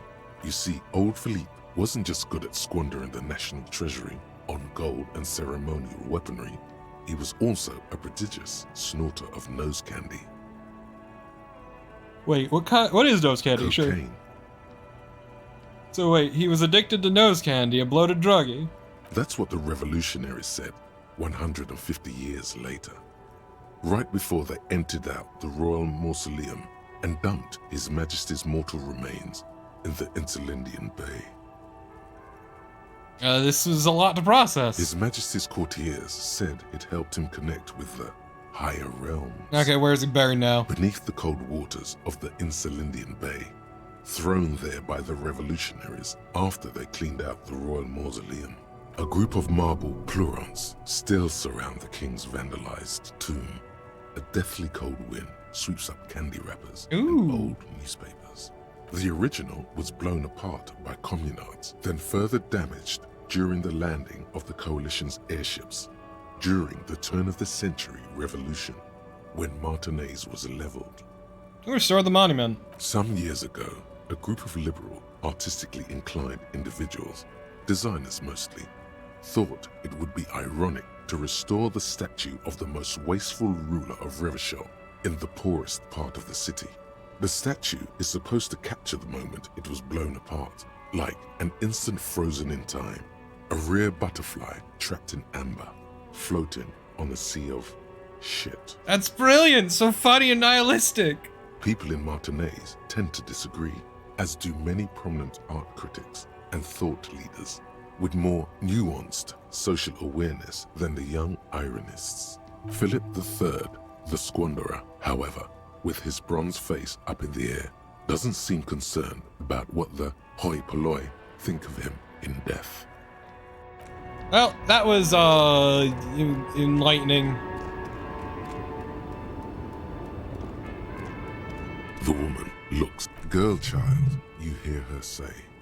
"Girl child, girl child." Huh? What is it? Never mind, later, lady. Oh, I don't want to think about the pail.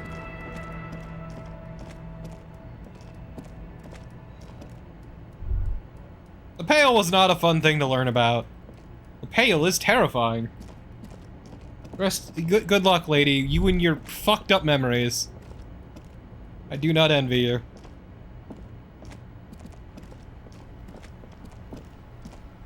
Still here, stuck in. That's right, this dude's a lorry driver. That's why.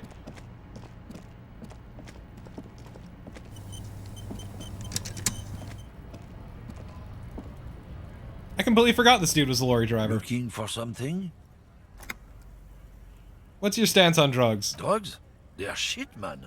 I don't let anything pollute my body. Why not? You know where that shit comes from?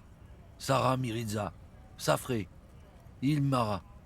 They take the money from our local junkies here and then use it to outcompete us in the manufacturing sector. They know they can't beat us in a fair fight, so they have to get us to weaken ourselves somehow. It's racial sabotage, racial economic sabotage.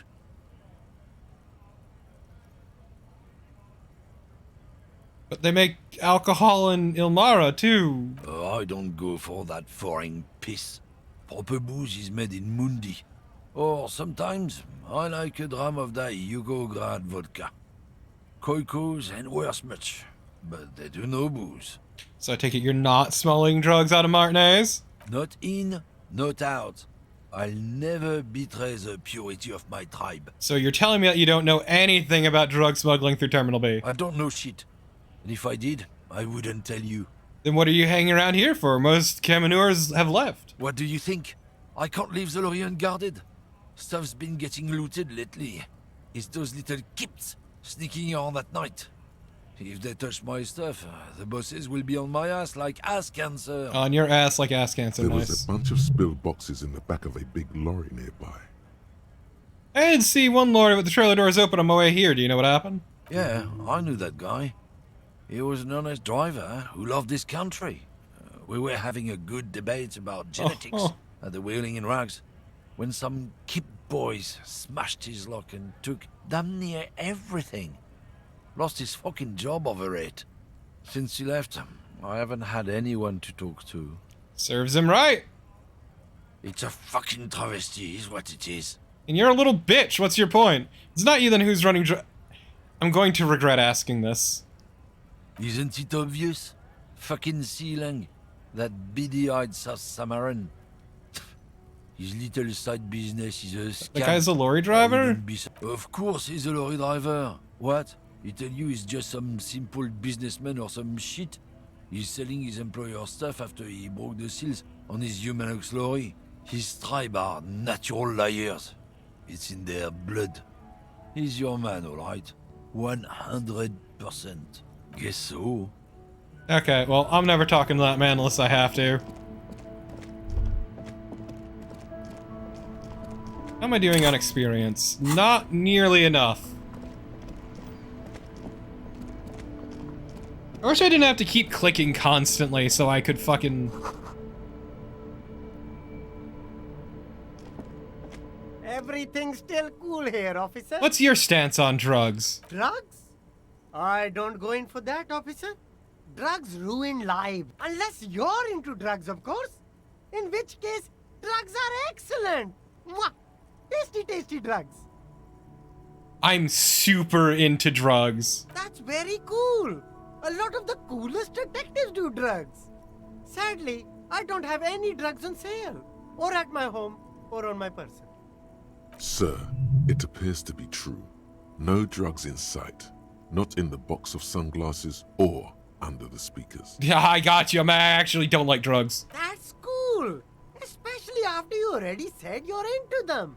All the coolest detectives in the movies do drugs. And I'm very conflicted about it. Still, no drugs here. It's not clicking and the problem, in the dialogue that's the problem. It's, in the overworld you need to double click to run, and that's very annoying. That's even cooler. You investigating that and all. But, I am not a lorry driver. I'm just a street vendor. I don't know anything about that. But you are a lorryman. Another driver has identified you and your lorry. Who said that? It's the fat racist, right? I bet it's him. He has an agenda against me because I'm an immigrant who works harder than he does.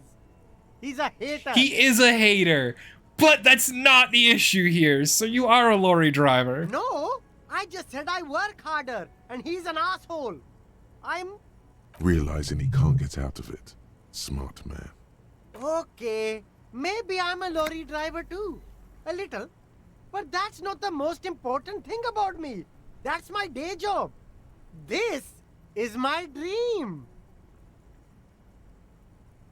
Stop. So you forgot to tell me? Exactly.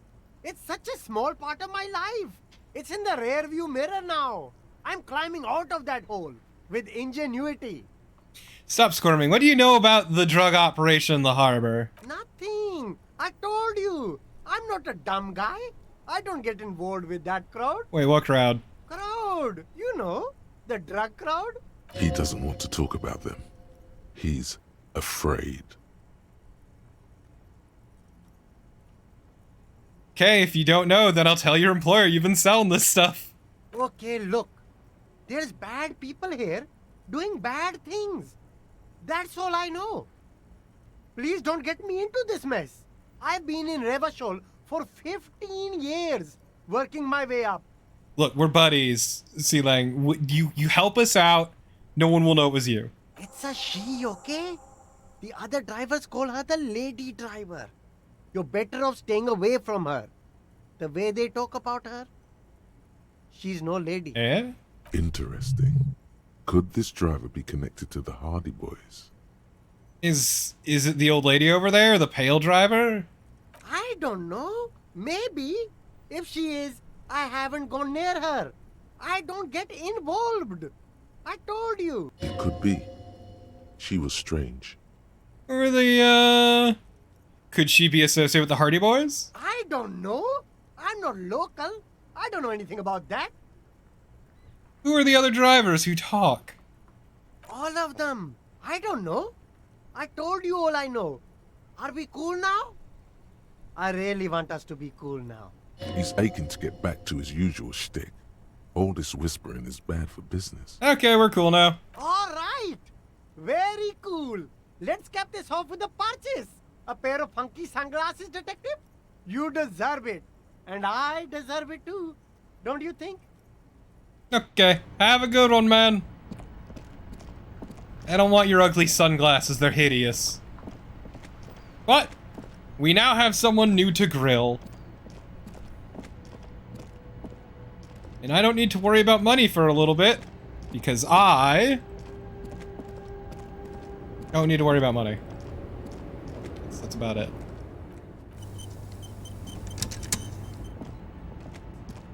The woman looks. Snap fingers. What is it? Are you? What do you want? Are you the lady driver? Did you just call me a lady, Herife? She clearly doesn't think she's a lady. Don't repeat it. I was told a woman driver. You're the only woman driver here. I'm not that either, Herife. I've gone too far from it all to remember what was between my legs. It doesn't work like that So on the long haul. You're not the driver everyone is terrified of. I'm only terrifying to small children and to those who used to know me.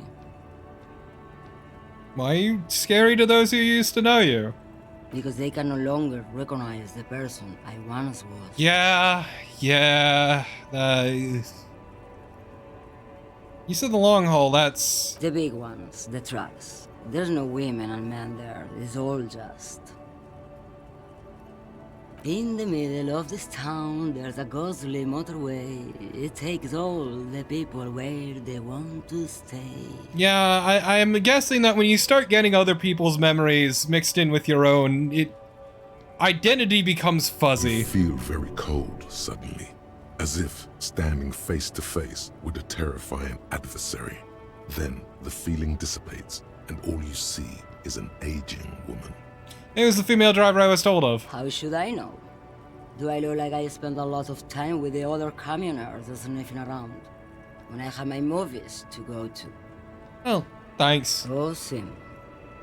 Something in her is pulling towards some unknown rest state. She twitches, like a sleep kick.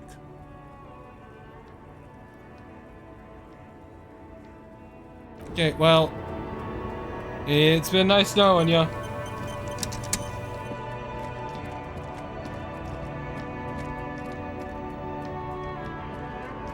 Yeah, it's great existential bullshit. I love thinking about the idea that of completely losing myself. Stuck in. Because I've had memories that aren't my own, a variety of memories that aren't my own, just basically forcibly inserted into my brain.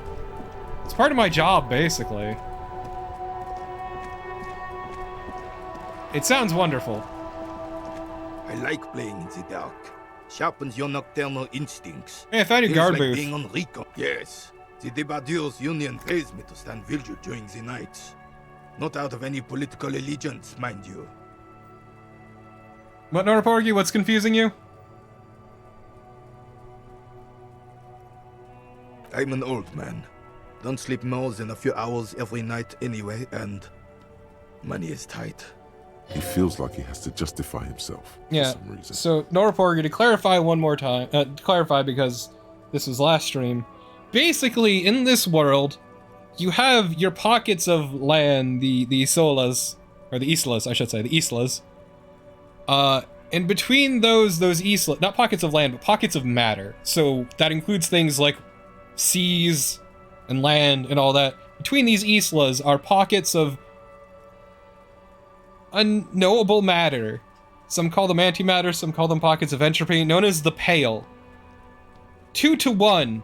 So, for every, let's say, meter of Isla, there's 2 meters of Pale. And when one passes through it, the laws of physics in all forms cease to work. And so the only way to pass through these pockets of pale is through using radio waves along very, very specific tracks. And typically someone is, I think it's 7 days of time through the pale in total, are the most someone's allowed to get without special training. Though a lot of the certain lorry drivers will go through it much longer because they have to for their job. And so the fun thing is, for any person who passes through there, A, they can't look out into the pale because apparently it fucks with you really bad. B, when passing through the pale, if they're in it for too long, they'll start gaining memories that aren't their own. And if someone goes off track in the pale for too long, they'll keep gaining more memories until they hit a tipping point where they start to lose their own memories until they blip out. It's fun for the whole family. You must have seen something on the night of the murder. Your booth looks right into the yard. Yes, it does. Unfortunately, I wasn't working that night. Been on a 2-week leave since last Monday. So who was working your shift that night? No one. The bus has been unmanned since last Monday. There's no other guard. It's just me. The container yard's been unguarded for a week? Yes. It's not actually an issue. So yeah, that's the other fun thing about the Pale too, is that it is not static in size. It's slowly growing. So that 2-to-1 ratio is going to change over time. Look, officer. The container yard doesn't actually need a guardsman. Never had one before, René. Monsieur Claire had that booth built specially for him. It's mostly decorative. Mostly decorative. The possibility of someone being in there is enough to discourage any ill-minded individuals. Evrard created this job for René because he knows the Royal Carabinier's pension of honor and PTSD isn't something a man can live off. A decorated Kingsman collecting tear reflects bad on the whole neighborhood. His words. This is terrible. Let's see. This is also terrible.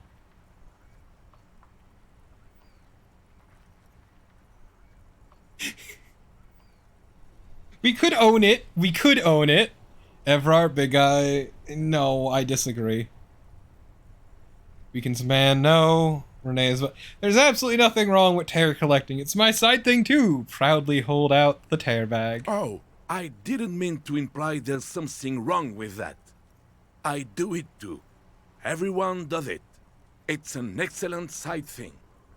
Yes, yes, yes. Can we conclude the topic of my guard booth now? He is not going to become an entrepreneur. I saw a picture in there. You were in it. You look happy? Who's the girl? She is nobody. This is none of your concern, and I refuse to discuss my private affairs with the RCM. The lady is Jeanne-Marie Beaulieu, and she sure as hell wasn't a nobody. Thanks. Yes, yes. Like I said, it would be up anyway, so might as well keep an eye out. It keeps my senses sharp. Let's try it again. Still, all you see is an old soldier refusing to replace his uniform with a civilian attire. We were one off. One off. Anything else I can assist you? Well, later, homie.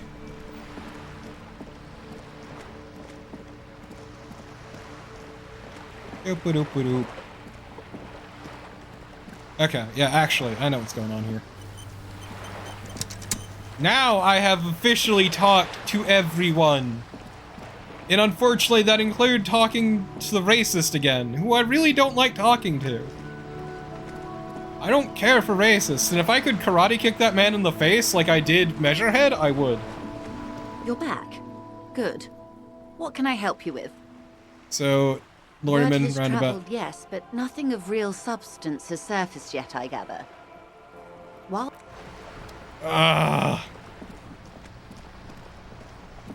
I'm not gonna wear the pants! Would the pants have helped my composure? No, pants would not have helped my composure. Haha! Fuck you! I don't have anything that would have helped my composure. My pants help my... No, my electrochemistry, not my savoir-faire. My savoir-faire is fucked. Nope.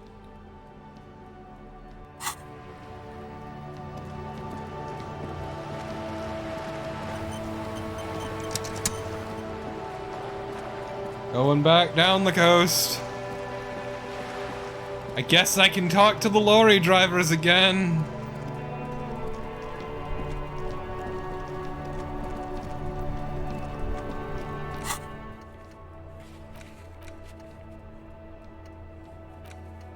Actually, I'll be back in 1 second.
I know it's fucked up, right, Anahito?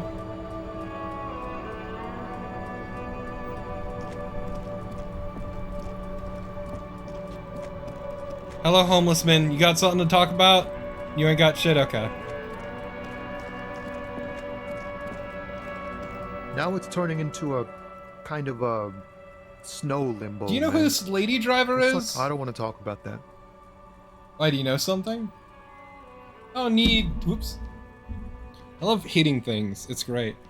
I don't mean to pry, but I need your help. She may be involved with drug business. Man, I was hoping it isn't going to be her. All I can say is, she isn't around here anymore.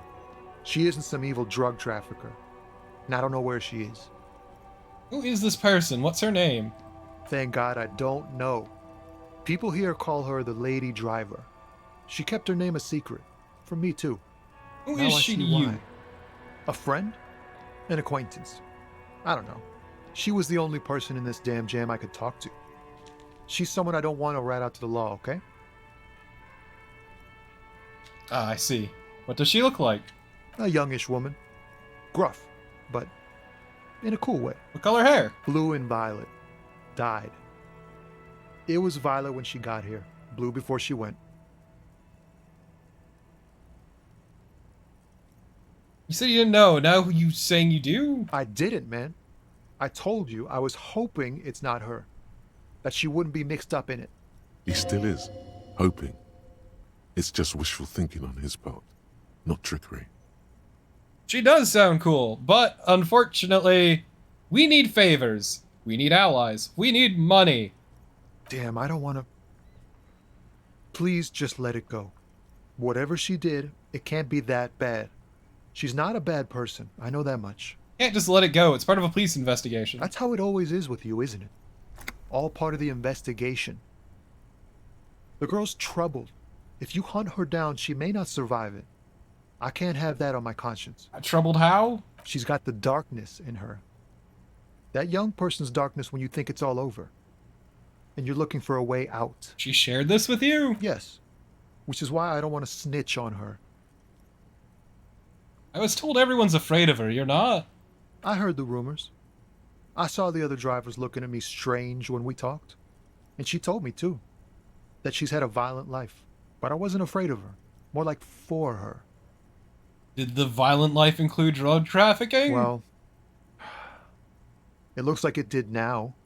But we didn't talk about that. We talked about life, you know? She talked about her mind. Wait, her mind? When she left, did she leave her mind? The way it worked. The trouble it was giving her. The pain it was causing her. When she left, did she leave her lorry behind? Fuck, man. Go grill someone else with these questions, okay? There are plenty of drivers here who couldn't stand her, or were afraid of her. They'd be more than happy to rat her out. He's right. There are other options. The raceman, for one. The raceman? Push Tommy, and it will break his heart. And his spirit. Don't expect you to be pals. Fine, I'll drop the matter for now out of respect for you specifically, Tommy. Thank you, friend. Wow, this makes me feel like I should pick up smoking again. I Good luck like with you, my rhymes too. Tommy. I like you. I respect you. Your vibe's relatively clean. I'm not gonna make an enemy of you. I'm okay with that. Have a good one, Tommy. Have a good one.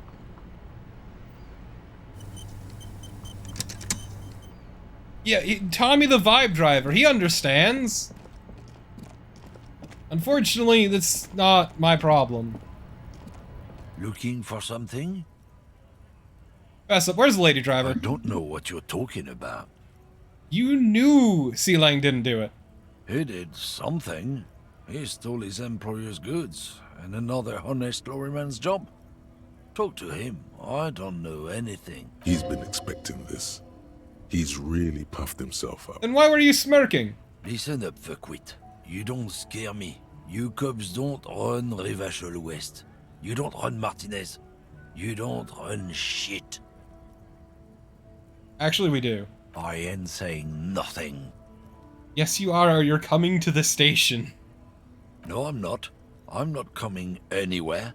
And you're not taking me there. Nah, fuck off. I don't know what you're talking about. Just tell me which one's her lorry. Listen up, fuckwit. You don't scare me. You cops don't run Rivachol West. So who does, you? I ain't saying nothing. You want me to get violent with you? What?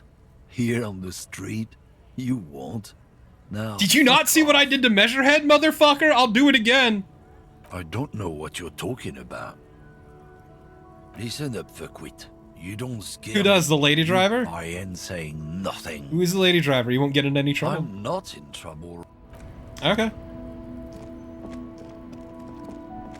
I'll just go talk to the pale driver then. I'm sure she'll talk to me. The pale driver is... I can't help but feel bad for her.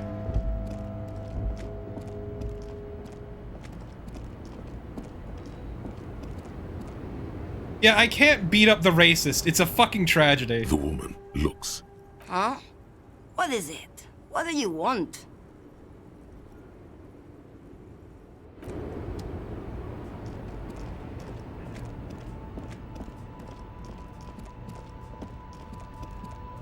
A lorry stuck in the traffic. The windows up. The driver, a large metal, the back end of the cab. I wonder if our... Went native on the... Let's talk about our right to work.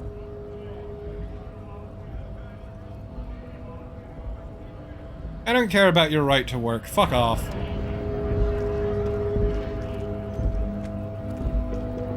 I wonder if That is true, Anahita. I wonder if the Fritta girl knows. Is this about the questions again? 'Cause Yeah, you know, whatever.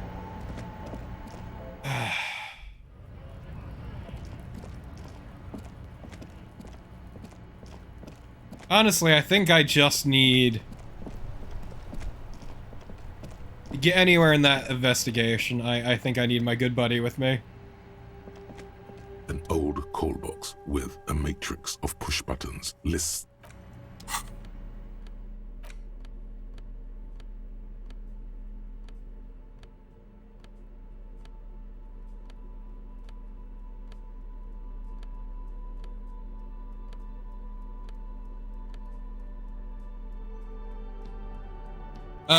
Nothing happened to Kim. What's going on with Kim is that Kim is currently out of town. Because he had to bring the body back to the station for an autopsy, like a proper, professional autopsy, not just the field autopsy we did. And so, to do that, he needs to go back to the station with the body, while we're stuck hanging around here. You see rows of toy soldiers guarding the rest of the trinkets displayed on the table. Some on horseback. Did I mention that this figurine is supposed to be lucky? That was a very smooth salesman's grin that almost comes off as earnest. You should learn from him. Ooh, the bust of a woman, huh? What are you? Typical Martinez streetlight sits among assorted floor and table lamps. I can't afford it. The light pole has been carefully cut, and the wiring has been redone and attached to a standard indoor plug. The light buzzes faintly, but persistently. Well, the problem is, we know who the driver is, but the pale lady won't talk. The racist won't talk.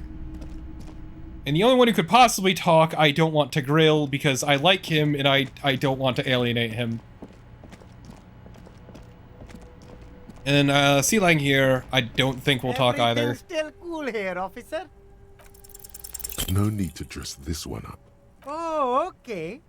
Ah, yes. You see, I'm an honest entrepreneur. So yeah, Sealang's no help. I don't want to alienate Tommy, though I might have to. And the pale driver is not useful at all.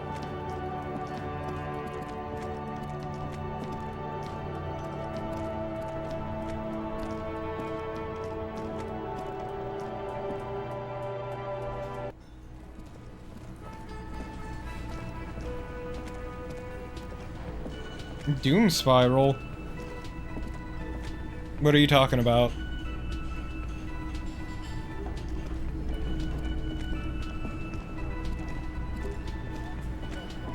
Oh, hello, dear. There you are again.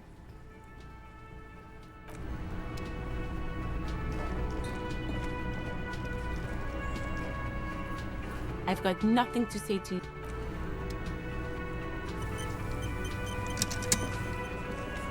This is where you say your bid.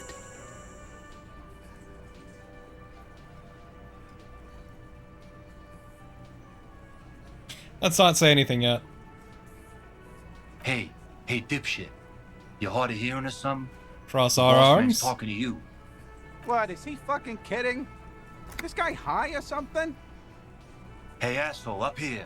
We're talking to you. First, we need to talk about your attitude. You hear that, boys?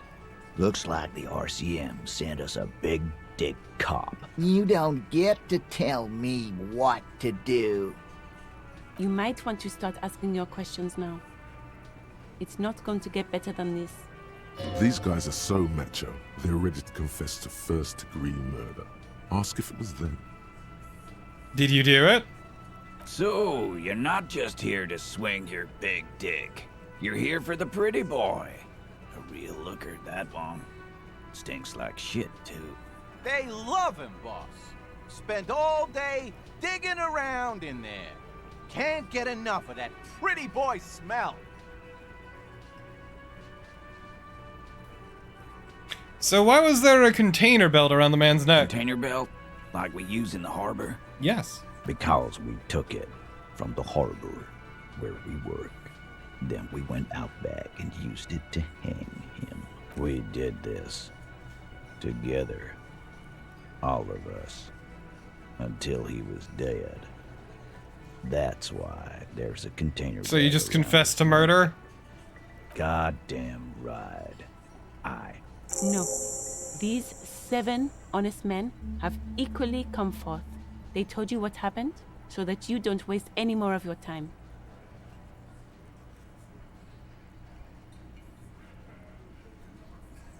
How does the bullet factor into this? Huh? How the fuck do I know? Anyone could have shot him. Target practice, maybe. This line of questioning is over. You got the cause of death already? Hanging. If there's any post-mortem trauma, it's your problem. This was a good move. Also, notice how Titus doesn't like her much, especially when she's calling the shots. So you murdered him just like that, no remorse? Who called the shots that night? Are you deaf? There will be no singling anyone out.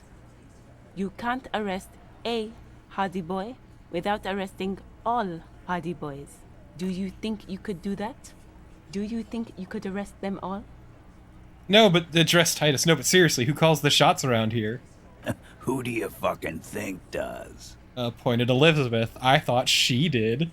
It wasn't a question, dickwad. How fucking stupid are you? This asshole is worse than...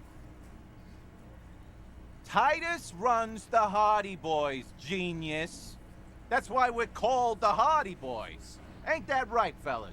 I think you got your answer, Mr. Law. Yes, there are some administrative differences. But on that night, they all acted as one man. Let's see. So you just murdered him like that, no remorse. How many people have you sent to the Shays? Ever felt remorse for them? Or send them to Reunion to rot. For 20 years. For life.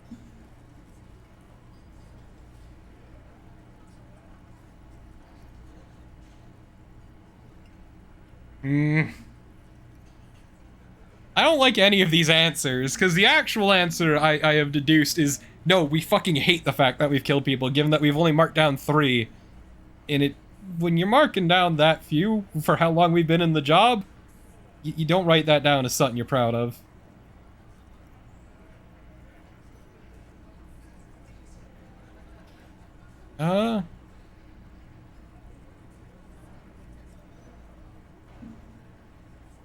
Look, man, I'm just doing my job, that's it. Oh, so you are just a simple, well-meaning man, eh? Ever been in solitary? Prison is a charter. That's what it is. He's clearly been in solitary confinement, and at a young age, nonetheless. The fucker got what was coming to him. Our conscience is clean. When did this hanging accident occur? You don't have to keep answering his questions. I know, Lizzie. Relax. We killed him last Sunday night. Seemed like a good way to end the week. How long have you known the victim? Known him? We don't associate with scum like that, asshole. Yeah! Who do you think we are? Quiet. He came around about 3 weeks ago when that Pines cow first sailed into town. Happy? You mean Joyce? No. I mean the Pines cow. The stupid-ass cow they sent in to fuck us over. But you know what? Why don't you ask her about the pretty boy? I'm sure she has interesting things to say when you ask her hard enough. That's enough insinuation for today, Titus. Officer, your interview is drawing to an end. Don't waste your last question. Did you kill him? We hanged him up by his neck until he got real still. Didn't they teach you anything at the cop school, idiot? You're pretty sure you've had at least 2 years of cop school and many more of active service. The autopsy revealed the victim's hands were tied, no signs of struggle. How do you explain that? Look, I'm not gonna play 20 You're very questions bad with at the cop. selling this, buddy. I'll say it again. We killed him. Yeah, I knocked him out. Came up behind him and clapped him in the back of the head. He went down like a sack of sand. Except he wasn't That's clubbed. right, lawman. And then we hanged the fuck. What did you use to knock the victim out? My fucking elbow, Copper. Samurai boxing style. Where did all this action take place? Right fucking here. The fucker. Titus is solid as a rock, and so are a few others. But who's cracking under pressure?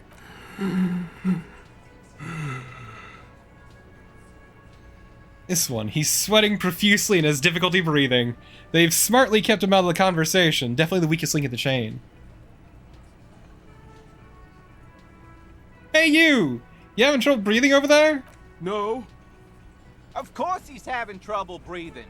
Just look at how fucking fat he is. Fuck off, Shanky. Angus is a powerful guy.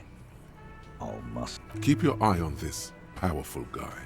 Sooner or later, he's going to break. There's something you're not telling me. And fuck you too, Copper. Picking on Angus like this. We're done with this schoolyard shit. And just so you know, he doesn't have trouble breathing. His all-muscle comment wasn't sarcastic. He's genuinely trying to look out for Angus. This one is a stone wall. You won't get more out of them about the night of the murder. Not yet. Right, I got other questions. Like what, Copper? Why did you kill him? Why? 'Cause he was worthless mercenary scum.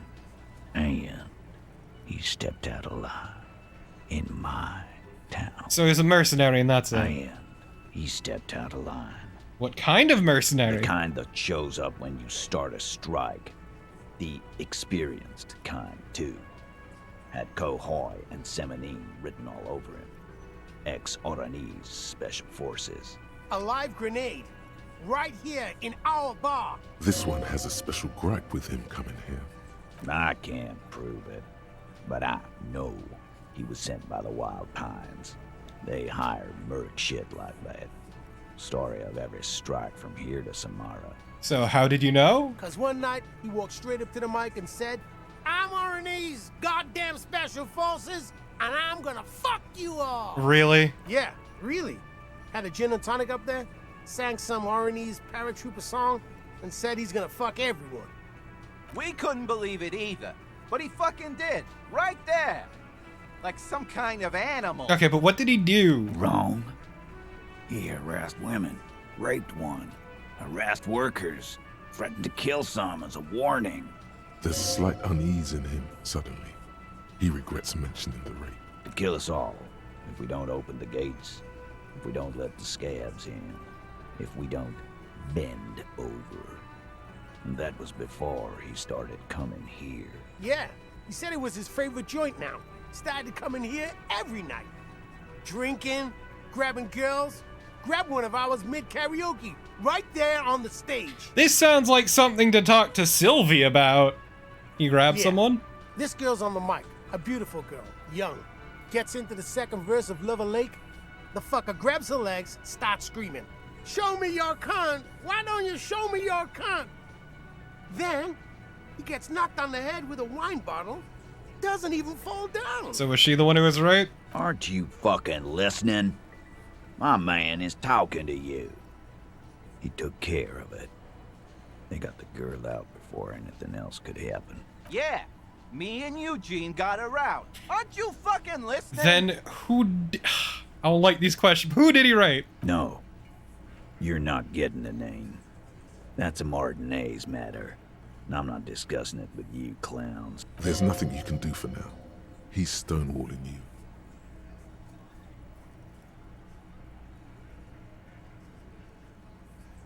So what are we gonna do now? Nothing.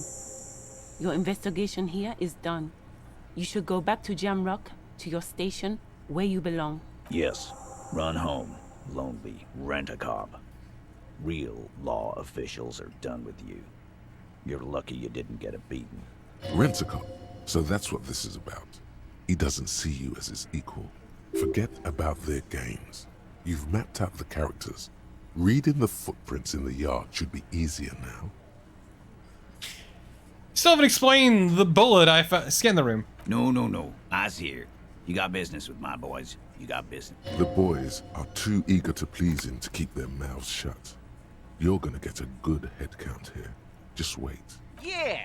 You fuck with the Hardy boys, you fuck with Titus Hardy. Relax, Dennis. No one is fucking you yet. Yeah, Dennis, calm down. No one's fucking you, you stupid fuck. Let Dennis enjoy his fucking, man. We don't mind. Yeah, you're not even being fucked, Dennis. Easy, fellas. We got company. Let's see what brings the cop around. Too late. You already scanned the room. Picture You of got a what? pretty good picture of the actors here. You could take another look at the tracks in the mud on the crime scene. Compare it to these guys. Still haven't explained the bullet I found in the hangman's head. You still on about that bullet? A bullet in a hangman's head. You're right, Copper. That is mighty curious. Truly curious. If you hanged him, how did it get there? Well, there are so many bullets in the world, and so many heads. I guess it's only logical. At some point, one of them bullets had to end up in one of them heads. It's bound to happen again, you know? Just statistically speaking, of course. I think the hanging was a cover-up for a shooting. You know what I think? I think he was shot in the head as a kid, and his brain grew around the bullet. Around the bullet, man. That's a good one. They're only pretending to enjoy this. Beneath the act, they don't like you knowing this. Did you guys shoot him? I probably did shoot him. I was drunk last night. You guys know me when I'm drunk. Yeah, Glenn likes to shoot his guns when he's drunk. Better hope he stays sober. I meant before he was hanged. Before? After? During? This is getting ridiculous. They told you what happened. Stop wasting your time. So this bullet... Wow! He's got it in a real evidence bag and all! Why don't you go home and log it into evidence? These men have told you what happened. Never been worried in my life, lawman. Well, later, asshole. I'm busy.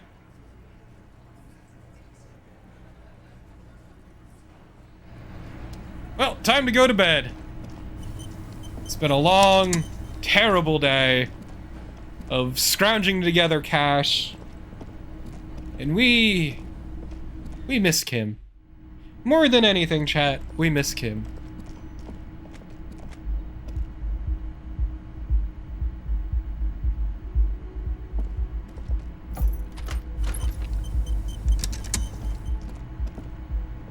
So, with that in mind... The window stands broken in its frame. Cole, what do you mean? Assess the damage. The bed is still cold. Okay, I guess we can't go to bed yet.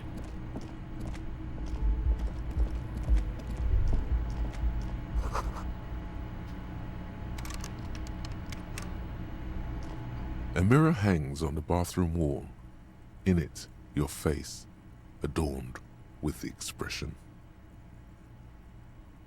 I can't get rid of the expression. I'm forever stuck with the expression. This is my cross to bear. Well, I guess we're gonna head outside for a little bit while we wait. I know what I can do.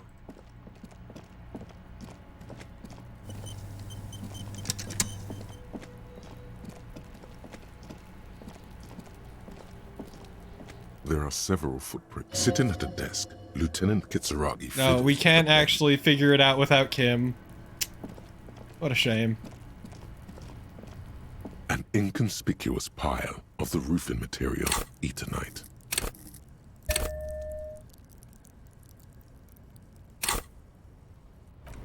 Okay, do I have anything else that'll pump up my perception?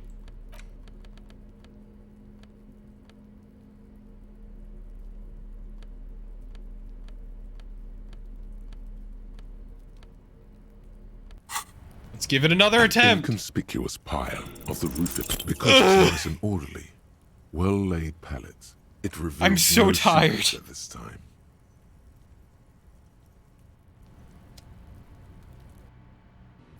I'm gonna cheat.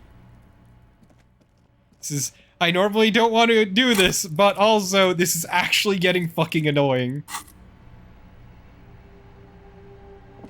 An old call box with a matrix of push buttons lists. Oh, I'm not gonna cheat the roll, don't worry. I just don't want my point to be wasted like that. With a matrix of push buttons lists. No, hold on. The last thing you need in your life is more hysteric emotions. Forget it. Find something else to do.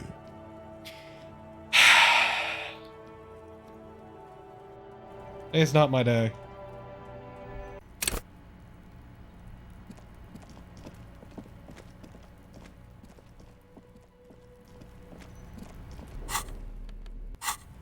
Yeah, I'll humor you. If it fails again, I'm sticking with it.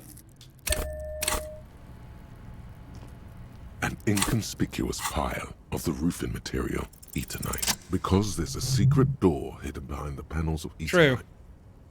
There it is. You see a shabby little door.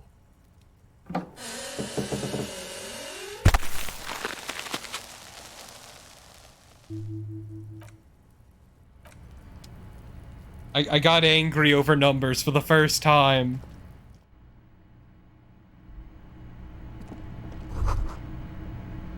Be still, my beating heart. It's amphetamine. Sweet amphetamine. I'm not licking the amphetamine. Yes, there isn't enough anyway. You'd only be fooling yourself. Exactly. I'm not a fool. Well, mostly not. I'm mostly... Hey, look, money. Get out of the way or get fucked up. Cured pig's head. It looks mummified.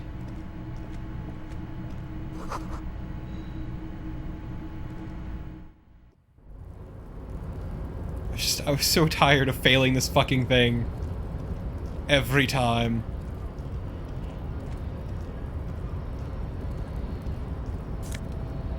Goes fed.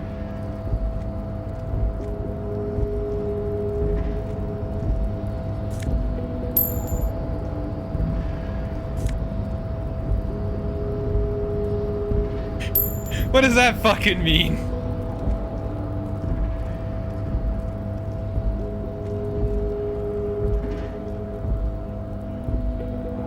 Yeah, we know where Kuno sleeps.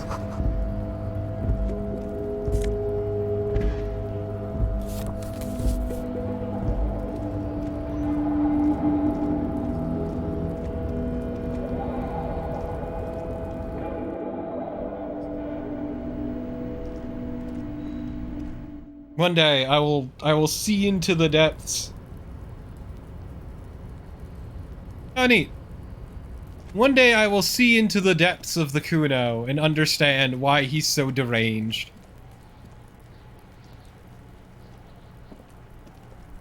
Fuck does Kuno care? Hey Kuno, I found your shack. You found Kuno's secret door to Kuno's secret shack. It was closed for 5,000 years. How the fuck did you get in? I phase shifted through the roofing material. Shit. Get the fuck out of here. You can't do that. He can't do that, Kuno. He's trying to fuck at you again. Pigs can't displace. Can't do that teleport shit. I like Kuno needing to convince himself that I can't How teleport. did you like it in there, pig old boy? Kuno's got a lot of cool shit there, right? Oh, is that the pig head? Oh, that? Kuno decapitates pigs. That's just a Kuno demo tape.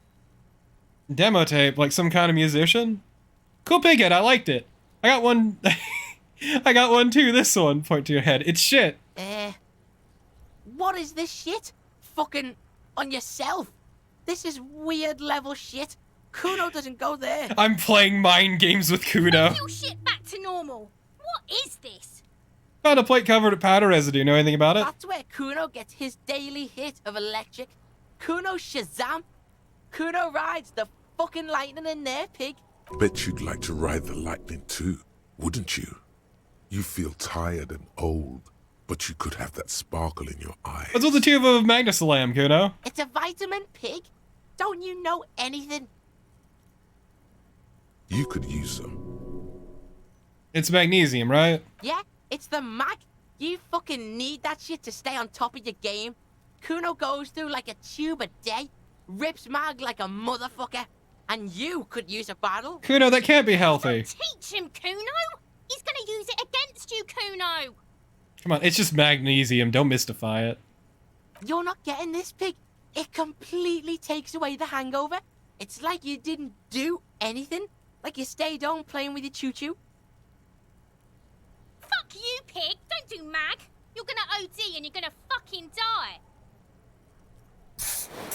Good call, Pigmeister. Don't come and talk to Kuno about his kingdom. Kuno, let's talk about your shack again. What do you want with it? Magnesium, yeah. Magnesium. Yeah, it's... Oh, don't Do magnesium all the time. This, Pig. It completely takes away the hangover. Fuck you, Pig! Don't... Good Okay, call, well, Pigmeister. Have a good one, Kuno. Have a good one. Why do I talk to him? Why do I talk to Kuno? Where did I go wrong in my life to have to talk to Kuno?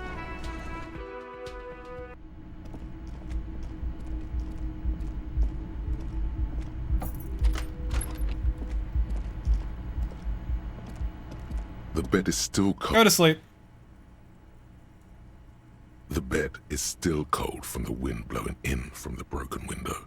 The mattress creaks as you close your eyes and try your hardest to fall asleep.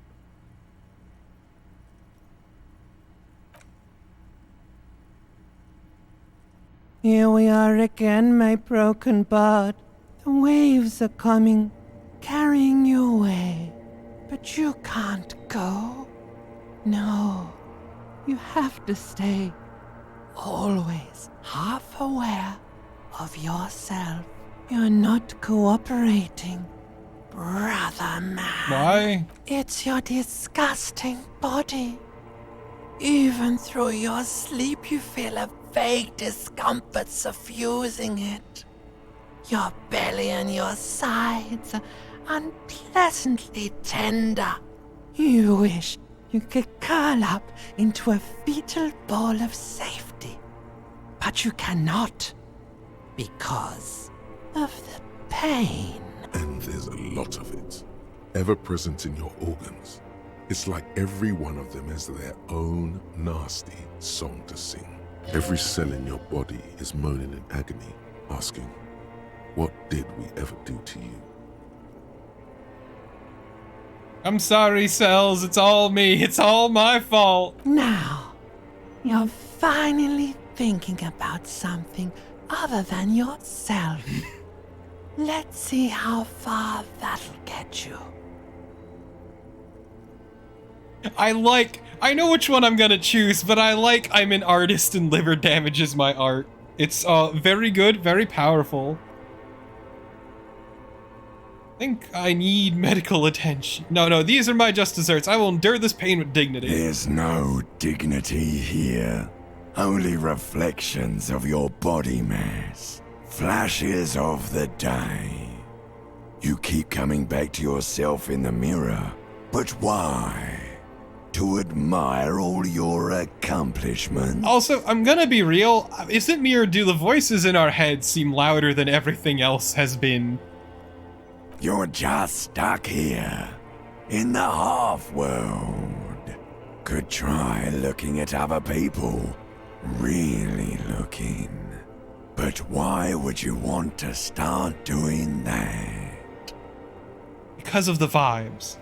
Some people can have very solid positive vibes, and they speak to me. Like Kim. Kim has good vibes. Kim trusts me. I like people. Sure you do. They're all so friendly, aren't they? Kim is. People are beautiful, statuesque, parodies and tragedies of themselves. A great democracy of creatures. What do you think you're doing right now? Coming to some greater awareness? Look at all these lights, blinking in and out of existence. Thoughts! You're just pretending that you're asleep, even to yourself. while the world goes on without you. Let it. Let it. But it never seems to let you go, does it? Time to rise and wipe that shining sweat off as best you can. Gather your bearings. Rock and roll. Let's open our eyes.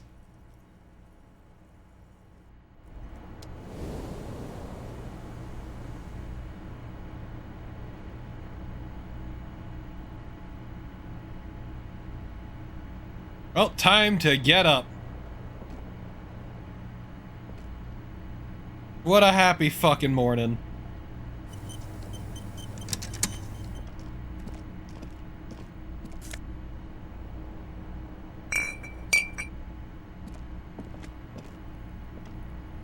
Let's go check out the mirror. Can we remove the look? A mirror hangs on the No. No, I can't. I am stuck. Forever bound to the look.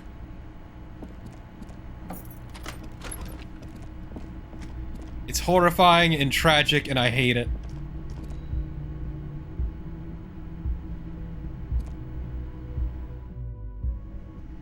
Hey, Kim.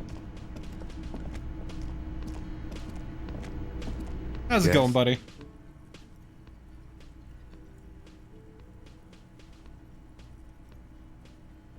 I want to talk about you. Yeah, you. I don't see how my life is pertinent to the investigation. We will work better together if we have more rapport. That's a fair point. Alright, for the good of the investigation, what do you want to know? You're wearing a Revolutionary Air Brigade jacket, aren't you? What? These? It's just seasonal clothing. And those look like airman pants, good for storing tools in. Where is this going? See, Kim, I have this place in my head where I develop new ideas and connections. Interesting. I think it's called a brain. Yes, a brain. Okay. My And brain something suspects happened in that your you brain? have some kind of thing with the Revolutionary Air Brigades. I do not have a thing with Revolutionary Air Brigades in particular. Just air brigades? Okay, I wanted to become an aerostatic pilot. Then I turned 10 and realized we no longer have an air force. Are you sure the Revolutionary has nothing to do with this? Absolutely nothing. Thank you, my mind is satisfied. Good.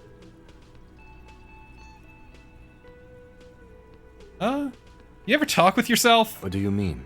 Yeah, when you're having a conversation, do you ever have, like, conversations with, like, your brain? I have no idea what you're talking about. So then how do you taps the side of your head? So you're saying your brain never just chimes in with advice and warnings or anything? I can't say that it does, no. When I need to think, I just use my notebook. The lieutenant produces his small blue notebook and idly thumbs through a few pages. That's where his conversations with himself take place. You're wearing glasses. That's correct. You feel a slight urge to put the lieutenant down for this, but you can't quite muster enough testosterone. Just observing. I guess you don't need glasses, then. That's correct. You feel a slight Yeah, no, glasses urge. are cool, I guess. They're mostly just cumbersome. Tell me a secret about No. yourself. Okay. Okay. The lieutenant nods. I will respect your privacy. That's all for Good. now. Let's change the subject. Tell me about the case. What do you want to know? We're from different precincts. Why are we on the same case? I'm afraid you and I are pawns in a pissing competition. His disdain is clear. This man would not use such an expression otherwise. What do you mean? You don't know? I assumed you were in on it. You know what I'm on? Retrograde amnesia? Better still than an imbecilic cop-off. Cop-off? It's just stupidity. What kind of stupidity? The cop kind. Our precincts can't decide if Martinez is part of Jamrock or the Industrial Harbor.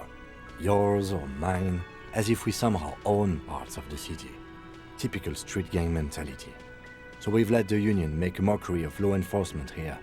And now it's come to its natural conclusion. Ah, so this is just a struggle for Martinez, you say? Sort of. It's less a matter of who gets to police Martinez than who has to. It's an orphan district, in other words. I think the dispatch desk just told both our stations about the hanging. There was quite the brouhaha at the 57th, I can tell you that. Cop Time off, to cop settle off, it, they cop say. off, cop off. But I assure you, I am not their finest or toughest with 102 cases solved. What I am is least interested in a pissing competition. So he volunteered to represent the 57th, but not out of competitiveness. On the contrary. I wonder what this says about me, that I was sent by my station.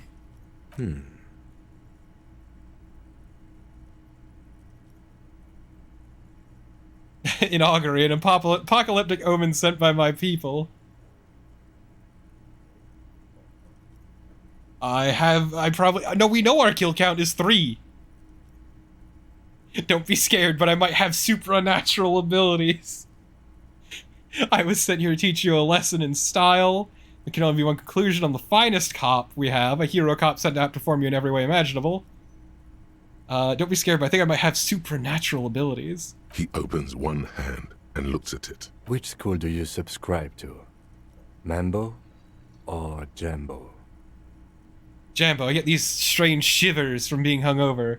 Just before, a chill whisked down my back. I see and feel... I think I might have both Mambo and Jambo. I imagine strange things and get cold chills, too. I didn't know that was even possible. It must be a great burden. It is both a burden and a gift. It's good to have an ambidextrous paradetective in a labor dispute. I can see why they sent you. Should we go? What's so special about Martinez? Martinez? Nothing. It's just a puddle at the end of some drain pipe. No one cares about this place. They care about sports. Most of our colleagues don't even know how to get maybe here. Malik, but it'd be Most of very the hard. interchange doesn't exist. A tremble comes over you. Another after effect of ethanol poisoning, perhaps. Feels like leaves do when they rustle in the breeze, somewhere far away, below the turbine. The 41st and the 57th. The lieutenant was right. It's not about who gets what's north. It's about who doesn't. So you volunteered to spoil it? Yes. I'm an unrepentant spoil sport. Okay, enough of the competition then. Yes, it's a wholly pointless matter. Forget I ever mentioned it. He's actually glad it's addressed now. I think you should know that I can't remember... You know what? No, we're good, we're good, we're good. Thank you, Kim Kitsuragi, for all your help. You are the best friend I could ask for, and I love you. Looks like the circus left town, but the clowns are still here. I'm talking about the hanging again. Good one, Titus. Why don't I just arrest you? Yeah, lawman. Not in the arresting mood? By your side, the lieutenant keeps his hand away from his holster. You hear the nylon of his coat hiss as he steps closer. Easy. Walk back from the provocation. They're armed, and they outnumber us. The lieutenant tries to establish eye contact with you. Easy now, let's just talk. Wise move. No more questions. Fucking later, loser.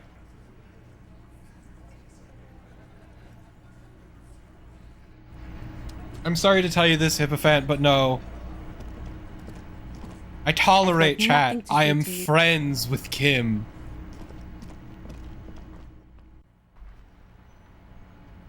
Also, I think one of my best friends is actually streaming right now, so... Sorry to tell you this, Hippophant. Hey, Kuno! There are several footprints in the mud. Visual calculus, let's go. Left by work. 8 pairs of boots have shuffled back and forth in the mud. Where else have we seen a gang of men in work boots? That's right. The Hardy Boys in the mess hall of whirling in rags. I joke, though. Chat is lovely. I appreciate everyone who comes by. Both the regulars, the lurkers, everyone. Y'all are fucking great. Go over them one by one. 1. Standard work boot.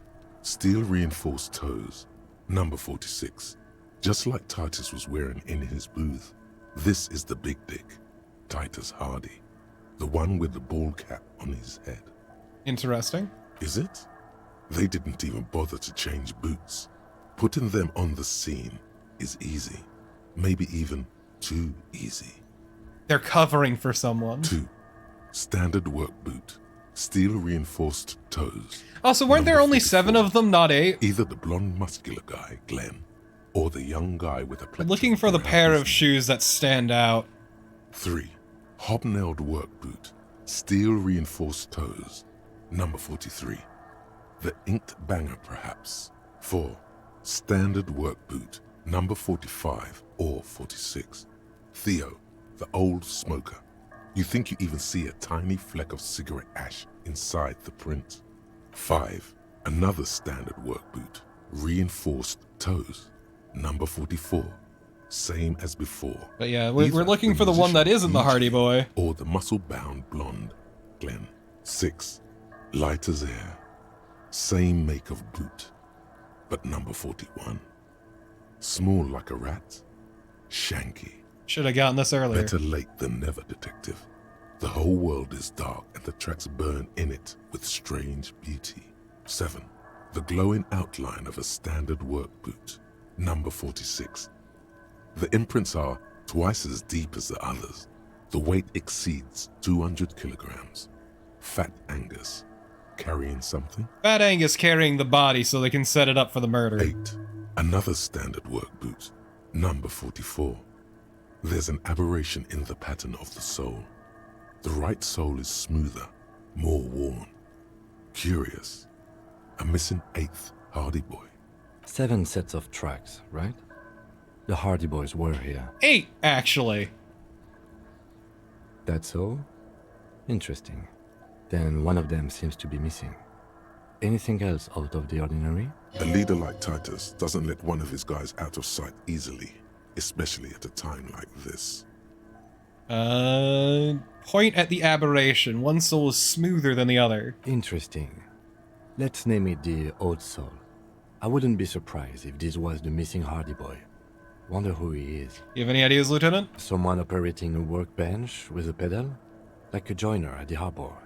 Or maybe a drummer? He regrets it the moment he says it. We'll just nod. I don't know why I said that. We are not looking for a drummer.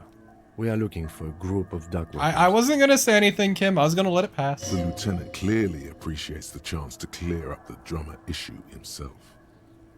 What did I just get? I got a Chivo. Oh man, I got the Chivo goodest of the good cops. Really get Kim to trust you. Kim trusts us. Perhaps it could be a driver. A driver would wear out the right shoe before the left. The Wait. accelerator is on the right. I was actually thinking the exact... Wait. He doesn't seem to hear you. Looking south toward the traffic jam instead. The machines are silent. The engines are all turned off. We should keep our eyes open around the traffic jam. See whether anyone strikes out as a potential suspect. Seems prudent, no? Yes, prudent. Mm-hmm. Light step number 41 that's the share. skinny Hardy Boy. The one with his front teeth missing. The rat face one?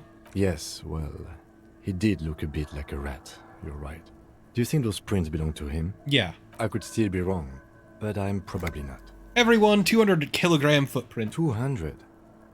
This could be the combined weight of 2 people, one carrying the other who's tied up. Let's say a heavily built worker carrying a similarly built armored man. Maybe it was a fat My guess the one is sitting in the middle. So far, the Hardy Boys were covering up for someone who shot what's-his-face as a way to protect them. My guess is... He might be right. I have some ideas. 200 kilograms of living weight is unlikely. You're right. The fat guy from the booth was carrying the victim. Probably yes. This would also fit with the victim being dead from a previous gunshot wound. They had to carry him because he couldn't. Yes, they're definitely covering up for an act of passion, basically. Is there anything else that's noteworthy here? How old do you think these tracks are? A week, maybe? 7 days would fit the time frame provided to us by the caller, who reported the hanging. It is not impossible. How do you know? I pulled last week's forecast for coastal Havashon. 7 days below freezing. The day before, the day of his hanging, was the last warm day. Correct again. Sub-zero temperatures would preserve the tracks in a good state. The commotion here could have taken place a week ago. So the question is, who shot him? Are they the 8th set of footsteps? And What does do it I have see? to do A mob of with people the brought raid? something heavy to the tree. One of them was carrying the victim. They shuffled around. And where especially does under number the 8 factor into all of this? Then, after hoisting him up, they stood in a semicircle facing his direction. At first glance, this appears to be a lynching. Indeed. They all stood in a row here and looked at the tree. But we know the victim had a bullet in his head. A more precise way to put it is, it was made to look like a So lynching. we've been purposefully misled. By these tracks? Yes. Been through all of it.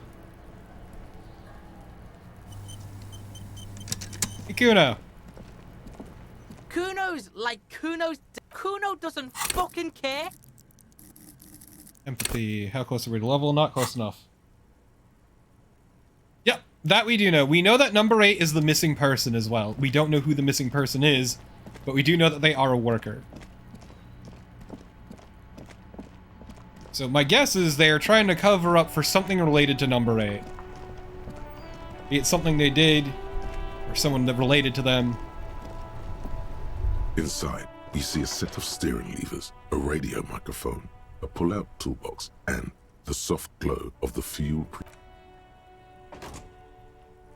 I'm not proud of this, but I'm gonna have to call Sylvie again. You see a set of steering levers, a radio microphone. Pick up the radio again. Precinct 57. Please connect me to Sylvie again. Sylvie Malaika on the line for you. Yes. Hello? Hi, Sylvie. It's the police again. Oh, great. What else do you need, detective? Have you seen my badge? Yes, I know who you are. No, You're my a badge police is officer. my badge is The missing. law. Oh.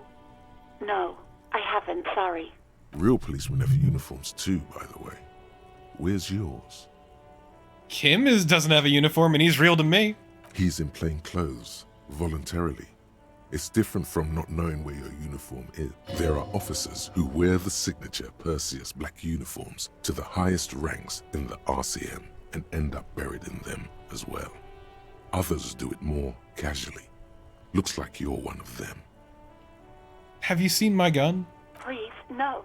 Not this again. Everyone saw your cool gun, detective. Oh no! You were trying to impress some people with it. Everyone was eating, and And what did I do? you were waving it around in everyone's face, begging them to describe it. You said it calms you, and then you started making suicide jokes. It got pretty graphic. Some poor sod was trying to eat his pudding while you were screaming, spit flying, imitating the mercy shot right next to him.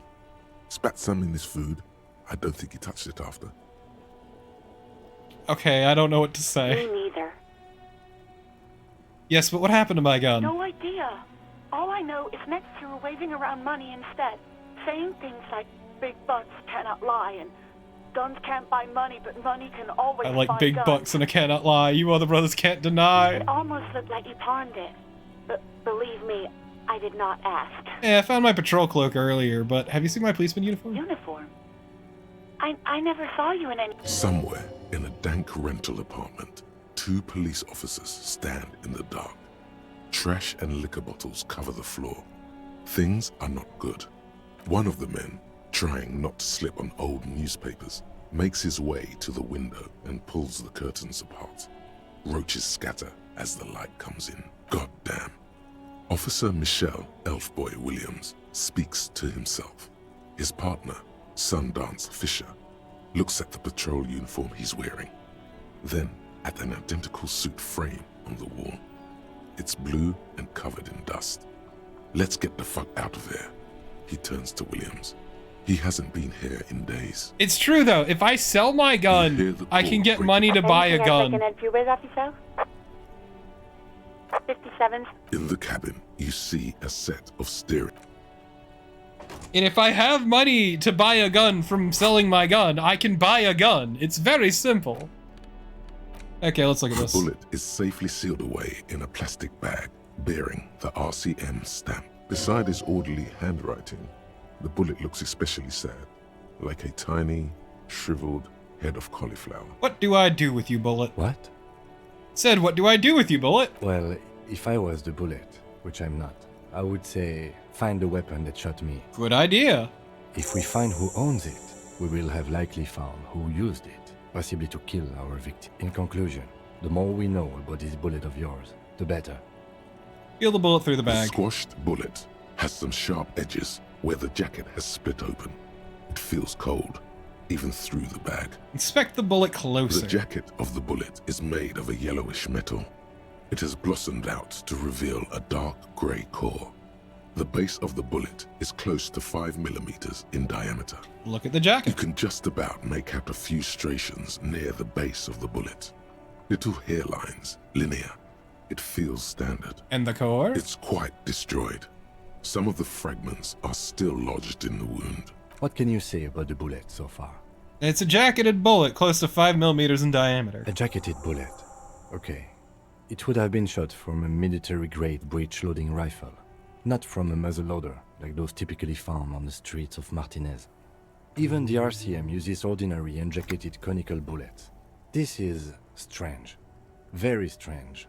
I like this, officer. Strange means unique. Unique means incriminating. We need to find the gun that shot it. Something tells you that won't be anytime soon. This'll have to be one of those epic tasks that's open for a while. Try to determine what type of weapon this is at a 28% chance. A rifle. Holy shit! Revolutionary period. Your bullet looks to be an old 4.46 millimeter from the surplus left over from the turn of the century. Probably an antique or a retrofitted antique. Right. The 4.46 caliber was widely used with the Belmargrave rifle, a Revacholian manufacturer. The BM dominated the battlefields of the Insulindian theater of the anti-centennial revolution 50 years ago. Is anyone still making these rifles? No, but Zeliger, a major firearm manufacturer, ended up with a surplus after the war. So there are still a lot of these old military rifles floating around, usually broken. Who uses... The quality was appalling. Who uses Belmargrave rifles these days? Antiques enthusiasts, guerrilla fighters in distant countries, a few lucky jamrock bangers. You're looking for a well-preserved antique, most likely. What are you thinking? I think I know where this came from. Okay. And Probably shot from a Belmargrave rifle. an antique. That makes sense. There can't be many breech-loading rifles floating around in Martinez, or anywhere in Ravachol, really. That's probably a good thing. I have to hand it to the monarchs. It's quite admirable that they took the advice of criminologists last century and banned the use of breech loaders in peacetime. Some new RCM recruits get impatient with their muzzle loaders once they've trained with military-grade weapons, but they realize it's worth it in the end. Makes you consider every shot. I like it. Imagine if everyone, cops, citizens, had access to firearms that could shoot multiple rounds without pausing to reload. After the first shot, the second, third, and so on come much easier. But back to the investigation.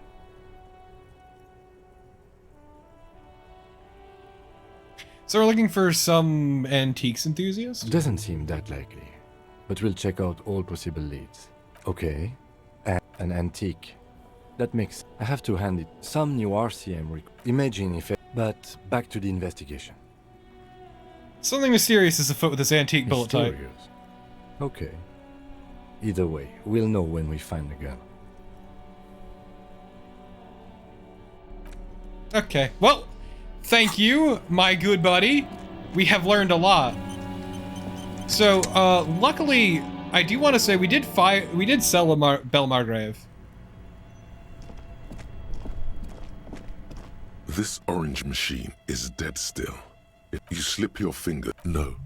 This is... If you want to try again, then you need to have... Equip the pry bar by going... Yeah, I need the big dick pry bar. Wherever I get that. A few bricks have fallen off. It means there are... He likes this find. Seems like an old...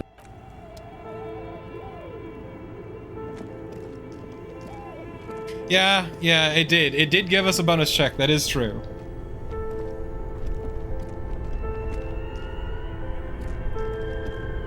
Which is why we actually knew it, because we'd seen one of those rifles before.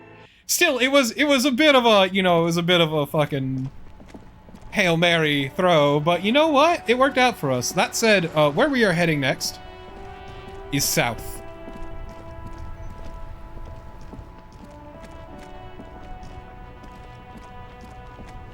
Because today is Wednesday, my dudes. A rusting control.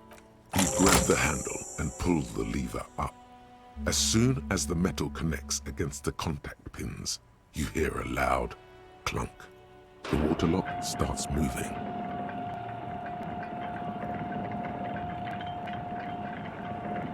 It's Wednesday, my dudes.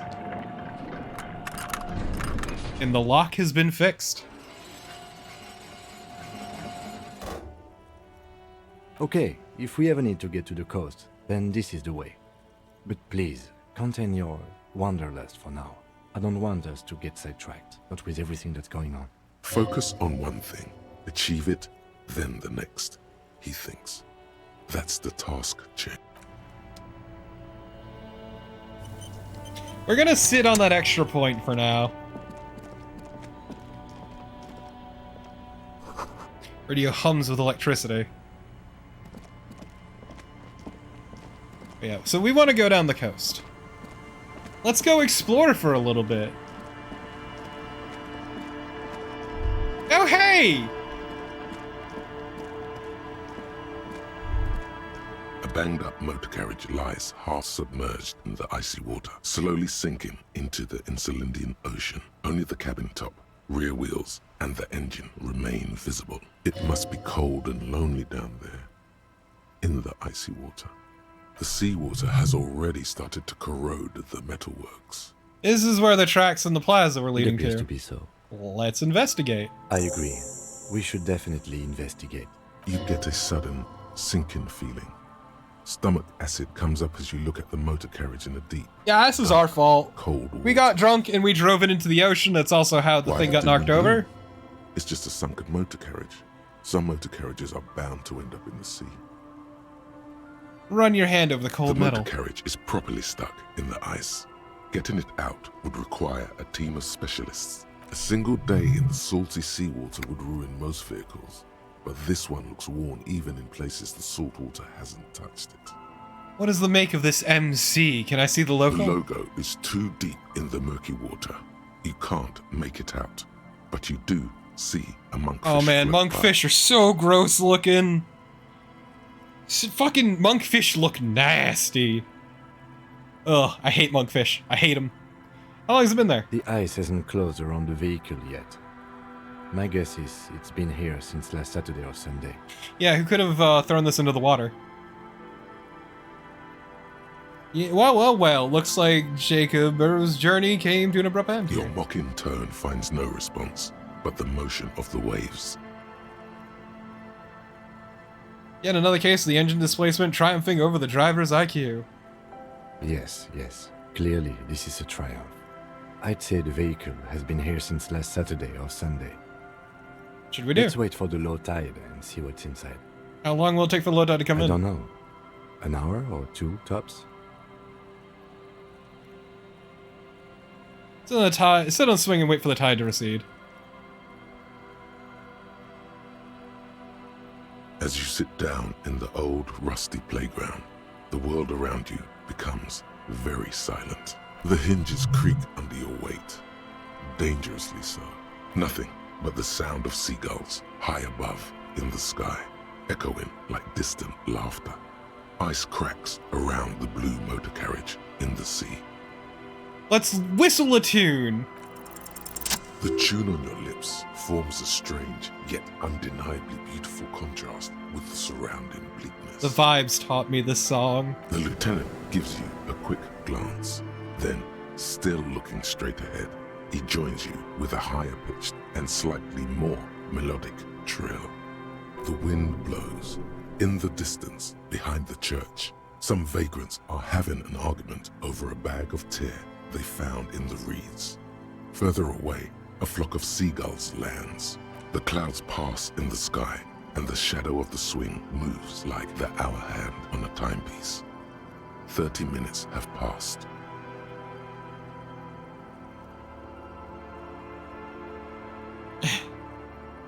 So was your dad, you also you know... My dad and mom are both half Serlite.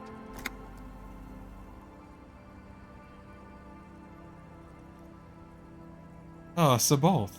Clouds on the horizon grow darker, and the shadow of the swing set keeps climbing. You hear the distant So rumble of the when city. it showed that 30 prompt, minutes pass. I didn't think it meant we were asking about heritage. I thought it was asking about the glasses. Oops.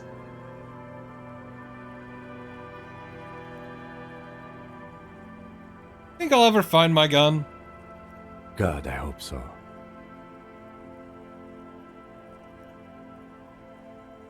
I've been thinking, if I put enough time into eating right and exercising, I could turn myself into a living weapon. Then I wouldn't even need a gun.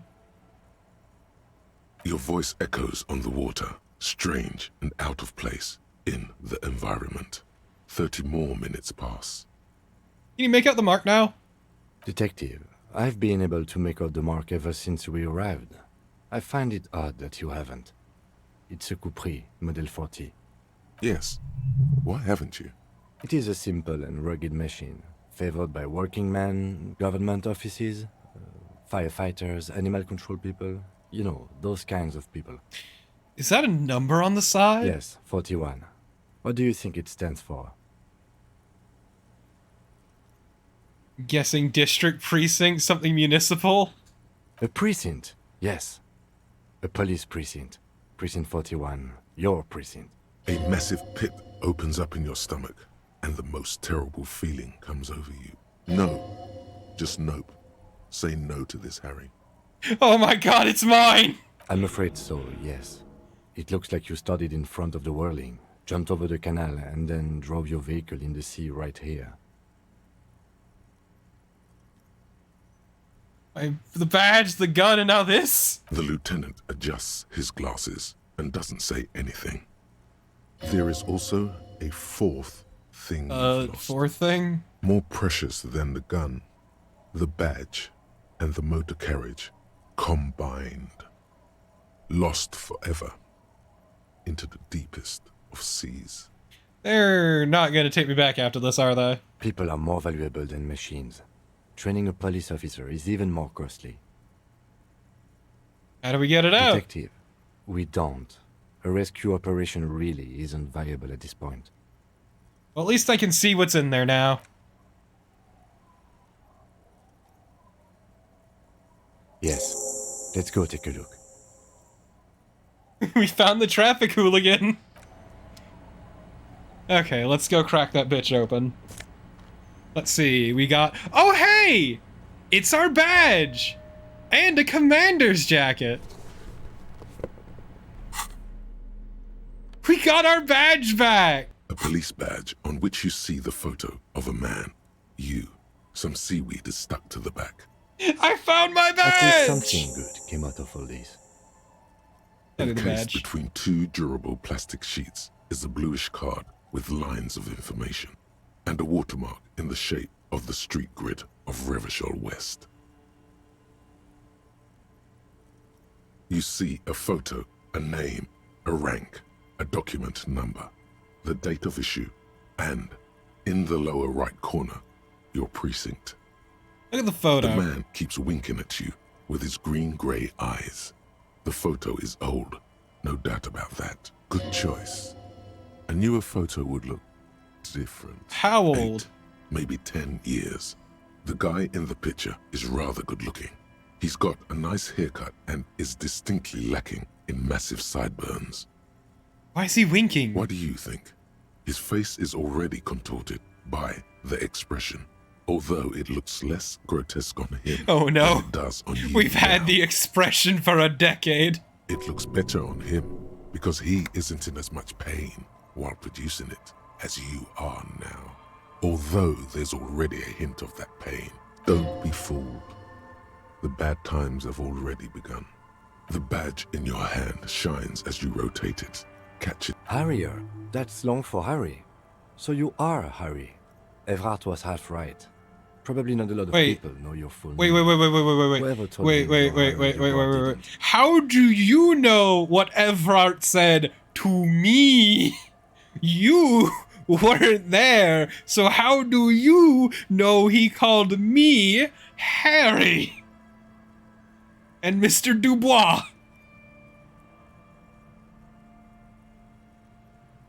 Strange. Clearly, Enohito, clearly. Strange, it doesn't say Raphael Ambrosius Cousteau. Not strange at all. Your name is Harrier Dubois, like it says on your police badge. Wait, what kind of name is Harrier? It's a wartime name. Revolutionary. The kind mothers give their sons during troubled times, like Undying or Boxer or Ironhide. Well, I guess we're Harry Dubois then. Pleased to make your acquaintance, Harrier Dubois. He's not going to call you Harrier. He'll keep calling you officer when he's angry with you, and detective when he's not. The badge in your hands shines as you rotate it. I guess we're Harry Dubois. You see lines of information. No longer are we Raphael Ambrosius Cousteau. We have been reborn as Harry Dubois. Lieutenant W. Freighter. W. Freighter? The lieutenant is a rank above sergeant and below captain. It's the highest rank in the RCM that still does field work. I am a lieutenant. In W. Freighter? The title of Freighter is added to your rank when you decline a promotion to a higher rank. In your case, captain. You have declined twice, thus you're W. Freighter. Declined? There are many reasons one would do this. The rank above you in your precinct's decomptage might be taken, or sometimes promoted officers do not want to replace their superiors out of respect. And sometimes they just prefer the type of police work available to their current rank. In your case, lieutenant. Heavy-duty case-solving machine. What's decomptage? Decomptage is the hierarchical system employed by the Revachol Citizens Militia. It means counting down to twos. The lowest rank is junior officer, usually teenagers. Then there are the patrol officers, then sergeants, lieutenants, and then a captain. That's basically it, except for a few kinks. What kinks? Kinks like satellite officers and the additionally freighter rank I already explained. The long and short of it is, you're his superior. Oh, interesting to know, Marathian. What satellite officers? You are given the title of satellite officer if your partner is quickly promoted through the ranks and you rise with him. You don't seem to be a satellite. So you're saying you put up with all my bullshit because I'm your superior? No, I've been putting up with you because despite an unconventional approach, you are doing good police work. It matters more than driving your motor carriage into the sea. And now we've even found your badge. He trusts you, for now. Try not to spoil it. Turn back to the document. Such a small yet precious thing. Expensive paper caught between thick plastic, like a fly. Okay, so this one is obviously... We're from Revachol. Let's see, this is from Jamrock 41st Precinct. I don't know what this is. I'm guessing it's some identifier due to location. Date of issue.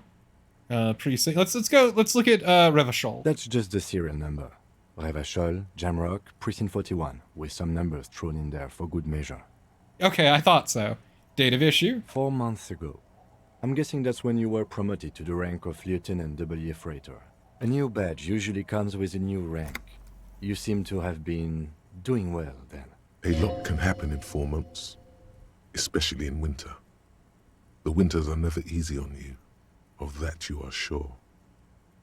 Basically, something really bad happened to us just before this case. I remember that time! That was a good time! We had a good work-drink balance going. What happened, man? Pump it up! Precinct 41? Yes, it's the designation of your precinct. 41, like mine says 57. The 57th is mostly industrial harbor, a lot of asphalt. The 41st is... What? It's a tough station to work in. You have all of Jamrock to cover. That district should have 3 precincts, but money is what it is. It's no wonder you are like you are, he thinks. But then again... It's a legendary district, and a hell of a station too. It must be an honor and a curse to work with people like Basically, Price, our McCoy, job Beverly sucked, Hill. our personal life was hell, and it all came together in one awful bender. Is it an honor to work with you? Don't ask him, ask yourself. The badge in your hand shines as you rotate it, catching light. You see lines of information on it, and a shining watermark.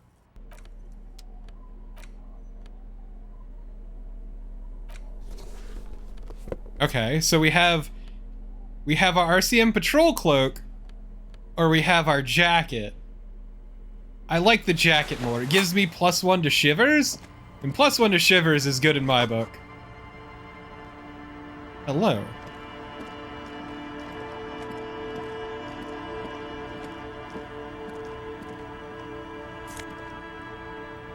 Banged up fuel canister. Bottle drained of all its booze. Cash. Money. Oh, this was a nice little trip. There's a boat. Tucked away under a tarp.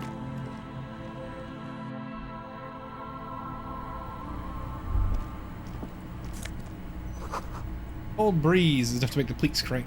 Pleats crank? Planks creak. God, I have been shitting out spoonerisms all god. Oh my god! Chat. Chat, I love it. Fuck that necktie. Fuck that, like, horrific necktie. It's nice and all, but look at us now. Are we not the best? Look at how sexy we are. Gorgeous.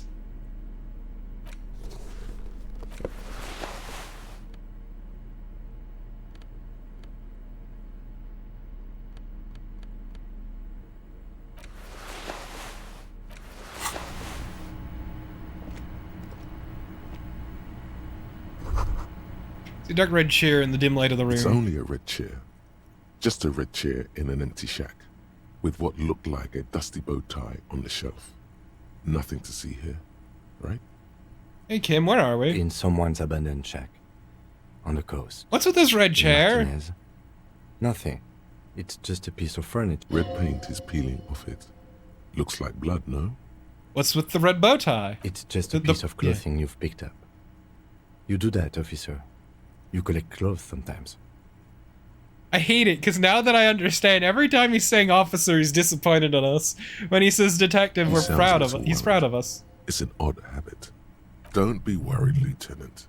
Clothes are therapeutic. You took me up for that shit? You fucking idiot! Put the horrific necktie back on immediately, or you will miss out on the final showdown! This is your last warning! Put me back on! Yes, agreed. You should never take your necktie off. Ever.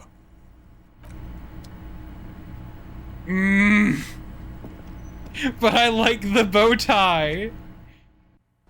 But Inland Empire is telling me to put the tie back on. And the tie is telling me to put the tie back on. But look at this sick bow tie we've got. Chat. Chat, I need your advice. Help me.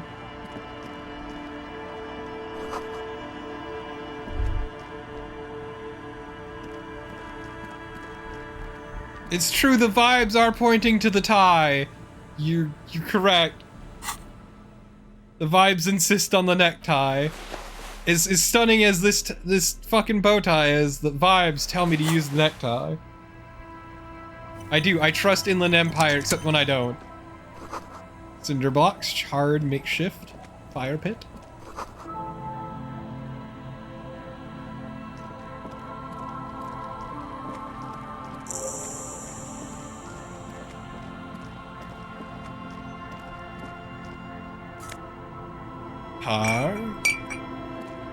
Air. I'm not taking off Kim's pants. Just because I don't wear pants doesn't mean that, like, Kim has to not wear pants. Me not wearing pants is a personal choice, a stylistic choice that I make. But I'm not gonna force that on Kim. Kim can wear whatever he wants. I won't tell him how to live his life. I don't need Kim to not wear pants to be my buddy. Kim is just my buddy. It's that simple.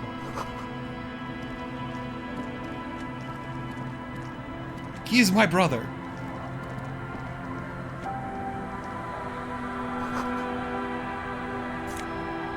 Ooh. Franco-Nigerian cavalry boots.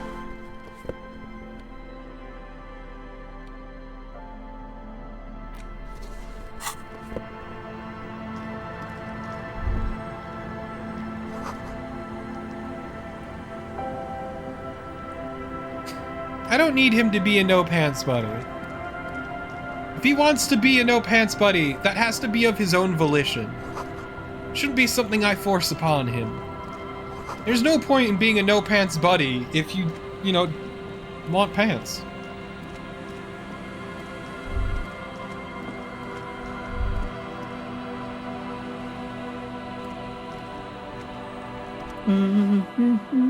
Welcome to the fishing village.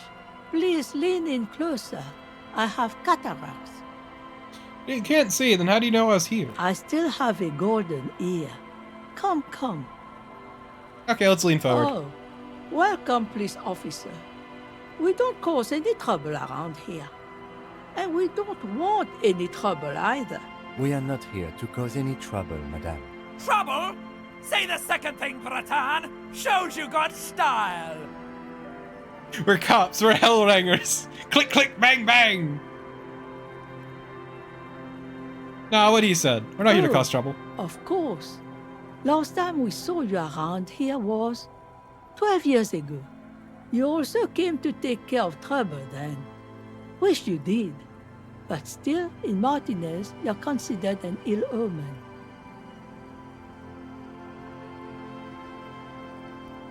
But Honora, he doesn't need to be pantsless for us to do that.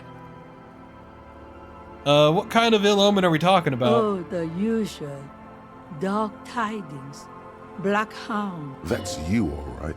A black hound licking your own heels. Wait, I've been here before? No, not you personally. I meant the RCM. Some of the men got into a fight. One of them killed another. Locked himself in that woodshed over there. He was brooding, needed some help opening the door. You got it open for him and took him to think about what he'd done in a more secluded place. Somewhere more quiet. I'm considered an ill omen. Why hasn't anyone told me that? Maybe they are afraid because you're an ill omen. But you're still welcome here. As long as men with guns are chasing. Ipiphan, and maybe Honora. even then. Because that's the kind of fishing village we've built. Ipiphan, Honora. See, the problem with that line of thinking is it doesn't matter that other people know that we're wearing matching banana hammocks. What matters is that me and Kim know we're wearing matching banana hammocks. That's what matters. We don't need other people's validation for our brotherhood. I'm sorry there's not a lot of room to park the motor carriage. And not a lot of houses. Or a lot of people. My kids are long gone, searching for treasure. So are others. Ah, look at me ramble on. What brings you to us? I will know because I know. That's why. Where can someone stay around here? Stay? Most people here are trying to leave. That said, if lodgings is what you're looking for, I've got a free room in the shack. How much is it? I won't charge you for it. Take it as a gesture of goodwill from the village to the RCM. You know what? I'll take it. Well, if you are not in the hostel in the morning, I'll know where to find you. Here, in a shack. He's a little relieved you're no longer in that room. Should he? This environment encourages one thing, and one thing only. Finally, you have those lame-os of Martinez off your back, Bratan. This looks like a great place to bring chicks. It's true, we can bang like there's no tomorrow in there. Tell me about yourself. Me? No one. Just an old washerwoman. Mother called me Isabel, if that's what you're asking. And my married name is Sadie. Now it's your turn, Mr. Lieutenant W. Freighter Harrier Dubois. Quite a handle you got there. So many titles. One of them double. I know, right? What's further down the coast? Not much. There's the abandoned church, the DeLorean Church of Humanity. It's been there since before my time, even. Why is it abandoned? Some things just don't fly, officer. Look around. Who'd go to church here? They built it 300 years ago. Must have been nicer then. So, they don't hold services there anymore? The Ecclesiastes? No, we've tried, but things just keep happening. Crime, accidents, other things. The place never stays open. It's a pity. It used to be such a nice church. She's not telling you all she knows. Keep her talking. I get a feeling you're leaving stuff out. What else is going on? Well, there's that music. Music from across the sea. Huh. It started a few days ago, and now it's blasting even through the night. And now, suspicious-looking people are sneaking around the church. I don't like that. Perhaps the mysterious music is somehow connected to the case.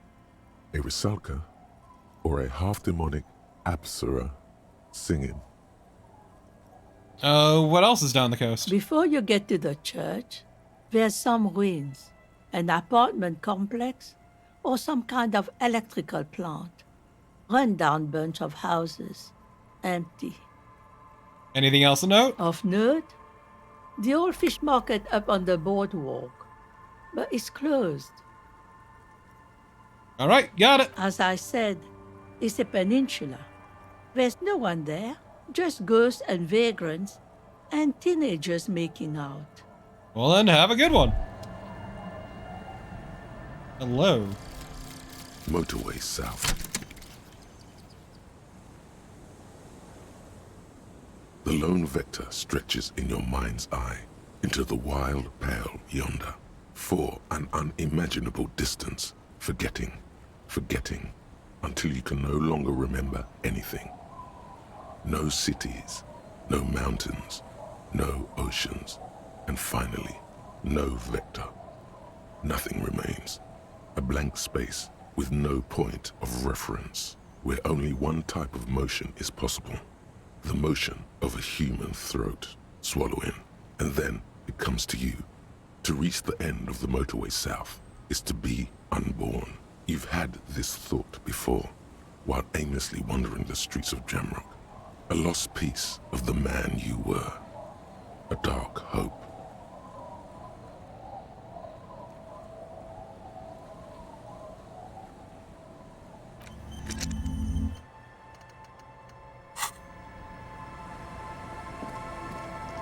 Wait, all of my intellect white checks have been unlocked? Holy shit! Holy fuck! That's fantastic!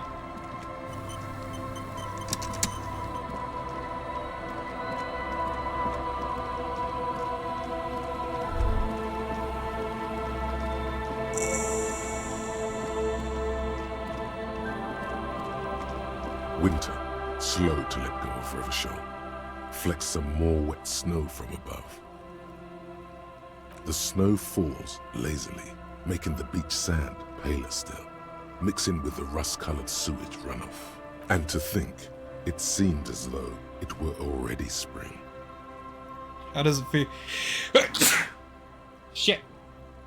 How does it feel? You're warm in your hat and your coat. Like a well-equipped explorer, you comfortably survey the white landscape. What's to the west?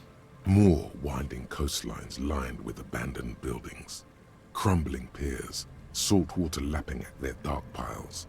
Grey and red forgotten city blocks. What remains of the pre-revolutionary effort to gentrify the coast. And beyond that? The waters turn black. Coal City in the shadow of San Martin. A boom town. Back when coal extracted from countless shafts near the city was needed to power Revachol. No more. The coal was supplanted by petroleum from the ocean floor and hydropower from the Esperance. Everything crumbled. These days, only the weakest remain in Coal City. Their hopes of getting rich linger in the defunct shafts under their feet. What is there? Below the old mines, L'Océan Municipal.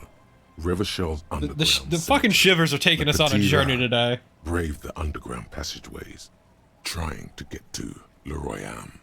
Children under 14, They go underground, looking for artifacts to sell to foreign museums, and for fabled relics.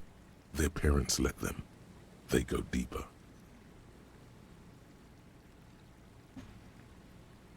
Deeper? After rubies, melchiorite, lapis lazuli, plundered from Safle and Seol during the time of the suzerain. In the burial chambers of the kings, Grand Old Philip, Guillaume II, and even in the mausoleum of Philip the Opulent. Damn, narcs! Hey Wang, thanks for the raid. How'd it go?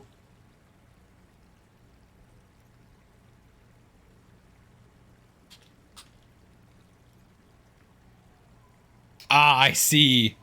2 kilometers underground, in a winding shaft along whose walls mirrors have been placed, so that daylight may eternally fall on the richest of all the kings. You know, sometimes when you click...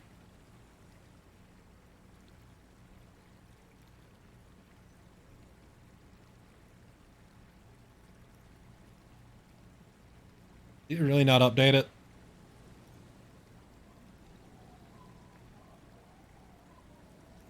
Okay, other way. The mausoleum contains untold quantities of gold, and that special, purest of the pure magenta cocaine, favored by Revacholian royalty.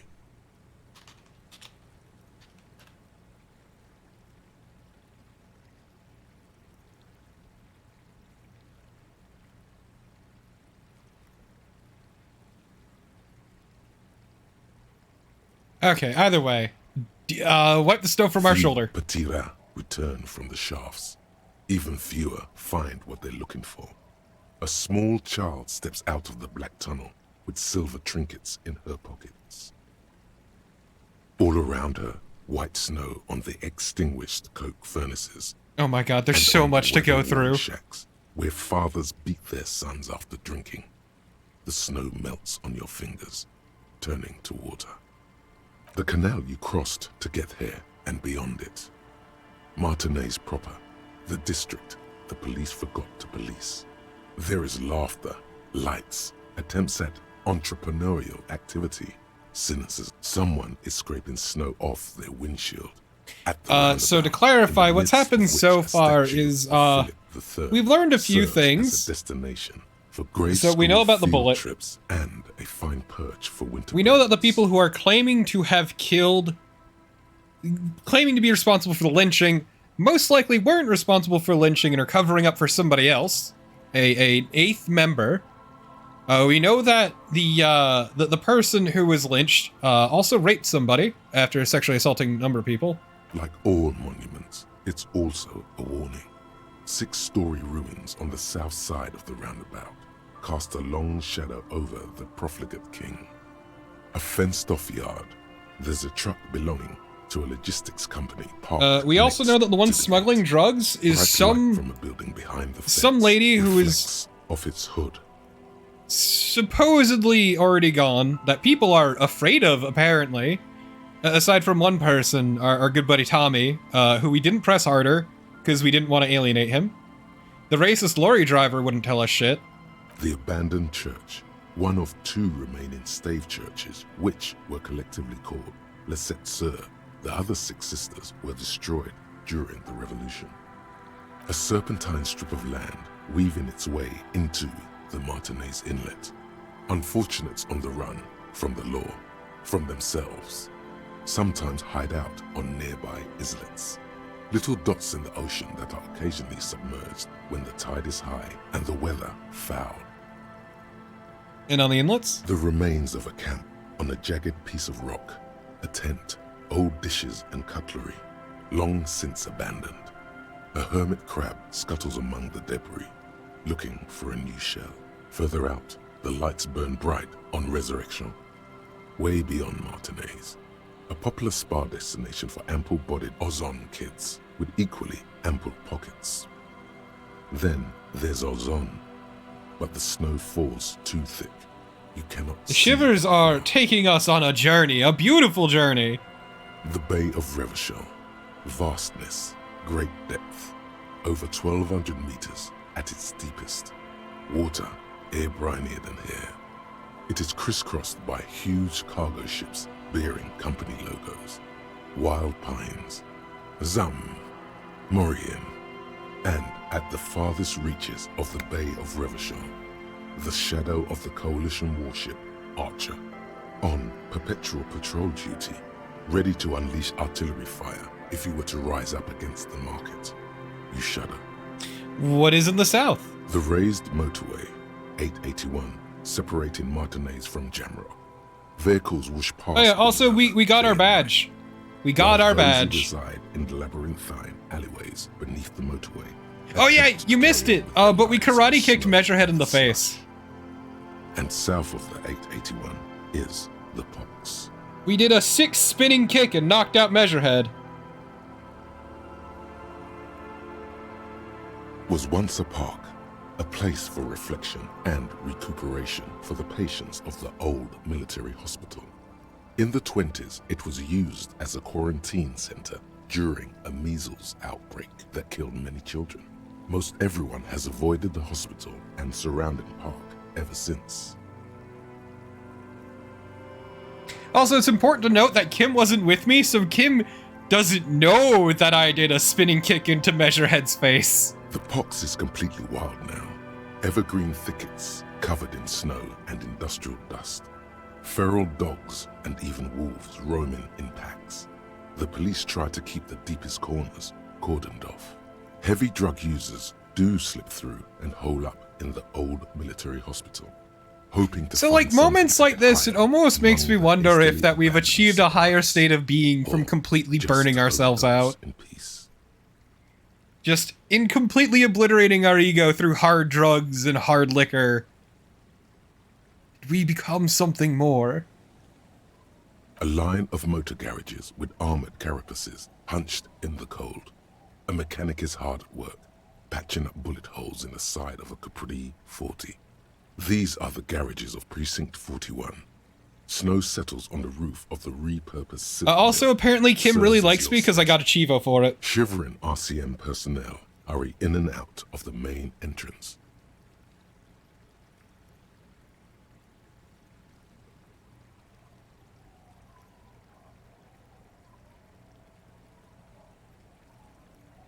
Wonder if Vic's found his heterosexual life partner yet. Damn, I don't know. Even a real Bruderbund like that can't survive everything. Around you, the snow continues to fall. To the west, the ocean swells.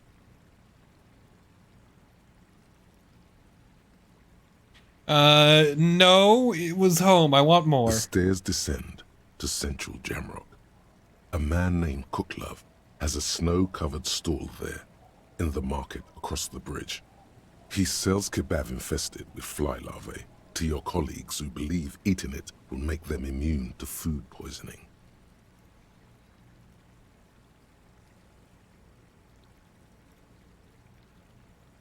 These, I mean, to be fair, these do take time, I'm pretty sure. Snow falls on the utility And district, really, if you think about it, the we're probably library, just staring off the into the forest, distance with like this the 1,000-yard Sarah stare. restaurant that offers homemade wine, and also on the brothels and drug dens, and the chop shops of the Zemlyaki.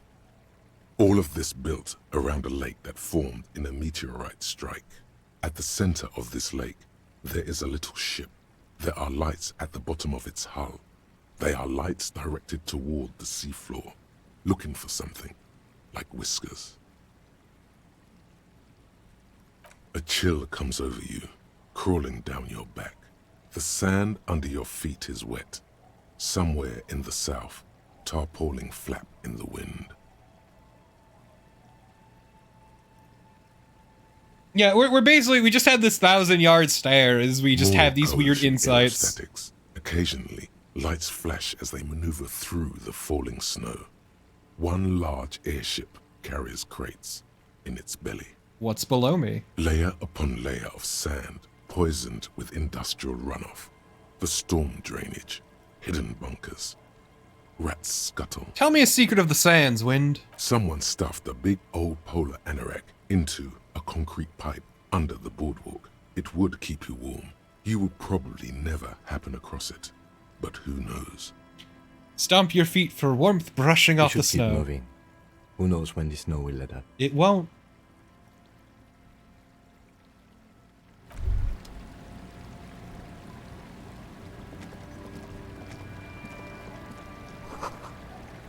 Full of holes. Hello. Money. Money. We did just go on a vibe trip.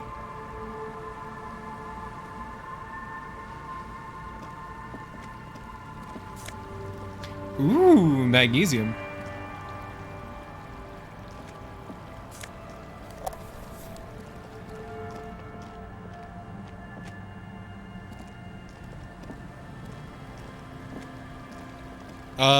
That's a secret, Wang. I found money lying out and around all over the place.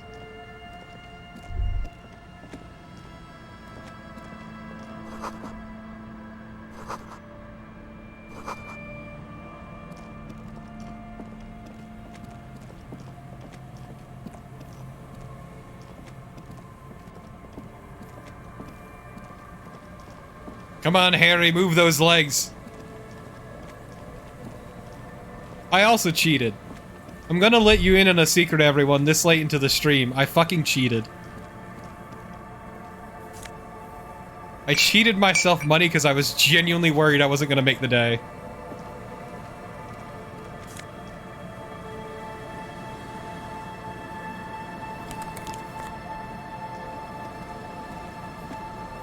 I downloaded a special mod. I added like 4 real. And there you go. I never had integrity.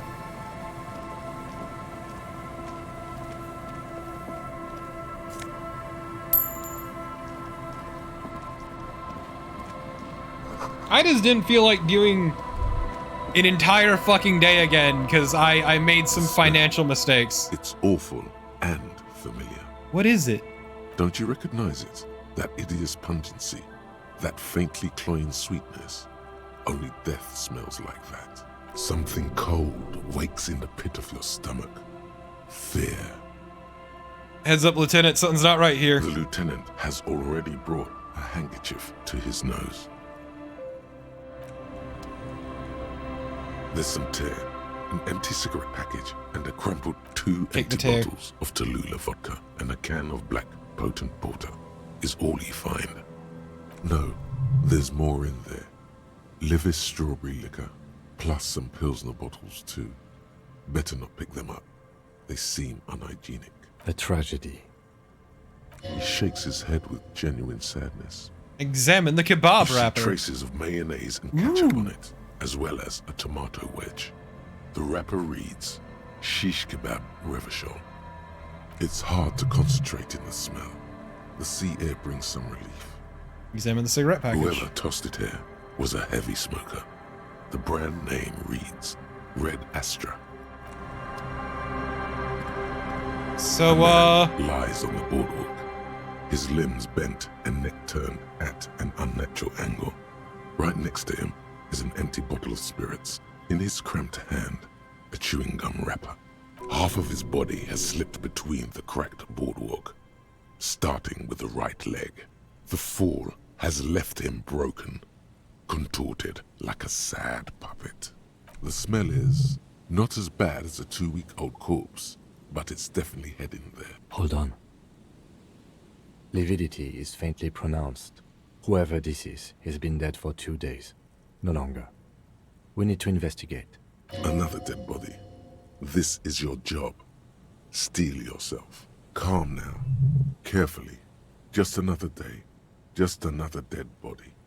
Breathe. Study the man's clothes. He's wearing mud-caked boots, beige trousers, and an old brown leather jacket with a bright blue lining. There are traces of kebab sauce on his chest. Ooh, let's search his pockets. Find some sunflower seeds and a rain-soaked library card folded into 2. His jacket feels sodden and heavy under your hand. Good.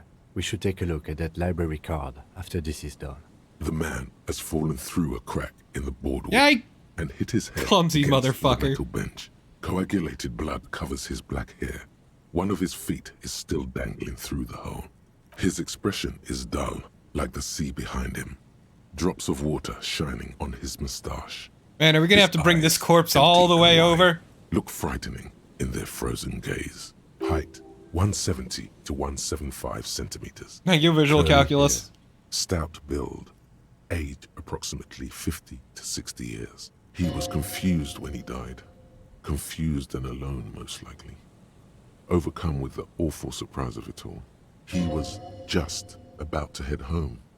The first step back home proved to be his last. Study the surroundings. There's some dried blood on the metal bench, right where the corpse's head rests. The floorboards are rotten and slippery wet around the hole. An empty bottle lies nearby. A chewing gum wrapper is clutched in his fist. Let's check out his head. A dried chunk of blood covers the hair at the back of his head. An open wound. It's sticky and cold to your touch. This is where he came out of himself, drop by drop, when he was unconscious. It took 3, maybe 4 minutes. I don't see any other major wounds, do you? It's hard to say. Seems like the head wound was fatal. It's exactly the shape of the bench. Step on the floorboards. They screech under your feet ominously. It's hard to say whether the dead man's weight was the cause of the boardwalk to break. It definitely looks fragile. You see waves churning below. Something cracks beneath your feet. Examine the bottle. A .75 liter Tallulah vodka with its cap missing. There's hardly anything left inside. Tear all around us. I'd prefer if you didn't collect them this time. It's not proper. True. It feels disrespectful. Examine the chewing gum wrapper. Lebowski spearmint chewing gum. Green leaves on the cover. The man's mouth is half agape from the terror of the fall. Let's look in. The blackness of death. Stench. You think you see white chewing gum too. Confirmed. Nearly the whole pack is there. Solidified on his lower rear teeth. He ate the whole pack, right? It's to cover the smell of alcohol before going home. The worst thing is, I've seen it before. Almost the same scenario. Even the chewing gum. It's always the same. In a ditch off a road below the 881, he thinks. A young father. Then he shakes his head to make the memory stop. The entire boardwalk creaks in the wind as you take a step back. Looks like one of the locals. He'd have to know this spot to come here. You don't just walk over here. It's true. But that's just a lazy assumption. What do you think? This is an omen, a sign from above. Don't start drinking again. He looks like me. I could have ended up just like him, dead on some empty boardwalk with a bottle next to my corpse. Well, at least you're not married. Or, what if you are? But let's try to not run ahead. For now, all we know is that he's an unidentified middle-aged man found dead on the Martinez boardwalk. What do you think happened here? Death by misadventure. He slipped and fell through the boardwalk. A truly unfortunate accident. If it wouldn't have been for that bench, he'd be alive. You think he was drunk? Oh yes. Some symptoms of acute alcohol poisoning could have definitely played a role here. Severe confusion, respiratory depression, unpredictable behavior. But I think that death arrived through head trauma, not liver failure. What about the kebab? What about it? The deceased ate some kebab. It's probably from a nearby place, maybe in the box.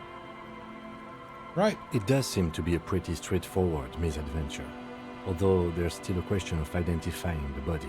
Yeah, this is one of those situations like, yeah, death comes in many forms, in many ways. Some the library card depressingly mundane, and still slightly wet to the touch. The front side reads, Central Jamrock Public Library Card, issued to Billy Mejean, expires July 53. Look inside. Whoever owns this card is an avid reader. You find a list of books written in blue pencil. Radio thriller. Stand a little less between me and the sun. The last one in the list is The Glinton Curve by M. Theobald. A library stamp indicates that the book has been returned. Most of these titles seem to be in the sci-fi genre. Some thrillers too. Let's look at the back. If lost, please return the card to the library. Dial 005 02 55211 or visit us at Moreau Street, 78, Jamrock. Business hours, 900 to 1800. We should first decide what to do with the body before taking any other actions. Well, let's decide what to do with the body. A man lied. What should we do with them? I stand, I can see two options. We either take the case and follow the leads to identify the body on our own, or we report back to the station and leave this for our colleagues to handle. Hold on, what about the field autopsy? A field autopsy isn't necessary if the cause of death doesn't appear to be criminal, and this looks like a simple accident to me. I'd say we should just write down head trauma in the autopsy report and leave it at that. It would save us at least 2 hours of unnecessary work. Yeah, but isn't that kind of sloppy? Maybe, but we don't really have much time or resources to spare. The guys at processing will take care of the rest. We found him, we should finish it. Alright, we've already examined the library card. Let's call the Jamrock Library from my kinema. See if we can learn anything about this Billy Mejean. And Billy when we're Mejean. there, we should also call the station. Let them know that we are taking the case. On it, coach. May as well do it. We are the super cop. We are the superstar cop. Being a cop is in our blood. It's what we know. It's who we are. The superstar cop. The superstar vibe cop. So we may as well do this job. It's our job to do. And Mikhail noticed the windows, especially with how there are no windows on the south side. This was to deal with. You officers, come to investigate the historic subtext of West Martinez? The big swinging dick. You must be Kim Kituragi, right? I was just telling my son about this building. Not a lot of people realize the historic significance here. Very rich in hypertext. Hypertext? Nice to meet you. Hold on, hypertext? Yes, hypertext. Young cop and the collection of cultural hyperlinks. Wait, what was that about the windows before? Oh yes, so Mikhail. They had to deal with monitor glare, especially in the summer. They still had vector monitors back then. That was I still don't have 49 pants. years None of the pants suit me. So they didn't have windows on the south wall. You and Kim know each other? No, I can't say that we've met before, but I've heard of Kim, of course. Mikhail, say hi to the officers. Mikhail's a little tired today. We spent all night trying to run Orbis on his radio computer. Have you heard of it? It's a programming language used in Grad. Quite tricky, but he wanted to play this Grad-made adventure program. We've been getting really into worms lately. But I assume you're not here for giant worms when there are so many real things to see. Just as I was telling Mikhail before, this is where the Coalition landed in 08. We could be standing on what is the most interesting landmark in Revachol West. This man is your half-brother. You feel it. But why? Well, get a load of this guy. He really enjoys his trivia. The Orbis programming language was named after its inventor, Victor Orbis, a cybernetician from Grad. They run Vox in the Occidental countries. Neat. What's so fascinating about you look like someone has money. Do you have... No. Fascinating empty building. Aha! But it's not just any empty old building. What not a lot of people know is this used to be the R&D department of Felt Electrical. And Felt, which now sells ink cartridges mostly, was once a top dog in the turn-of-the-century cybernetics boom. Hold on. What's R&D? What's an R&D department? Apologies, it's an acronym for research and development. They don't use it anymore. You're probably more familiar with RTD, Research and Technological Development. Mea culpa. You are not familiar with that one either. This man is a bookhead. Look at the building looming over us. It looks old and weathered, with seagulls picking apart its stone and metal carcass. Never heard of it. That's not surprising. Only a vestigial ink cartridge and ferrotape manufacturer remains. They started out as a midway electronics outfit in Königstein 2 centuries ago. After the fuck are you? Move to Revachol, Feld became a global player in the emerging personal electronics market of the pre-revolutionary era. Still, Tricentennial was beating them in business machines. But Feld had an ace up their sleeve, or should I say they were developing an ace up their sleeve? I'm mixing my metaphors here. What was that ace? It was here in Martinez, possibly in this very building, that they developed prototypes for a tape computer. Tape computer? An elegant folding mechanism of rollers and ferrotape ribbons, portable enough to be a take-it-home solution. Revolutionizing business machines, possibly even bring them to the average consumer, which is a feat of engineering even today's giants, Rehm, ICN and ZAM, haven't achieved yet. I see. Tell me more. What happened? Indeed. What? The revolution! Unfortunately, their moonshot project never made it to the market. Feld's move to Revachol backfired.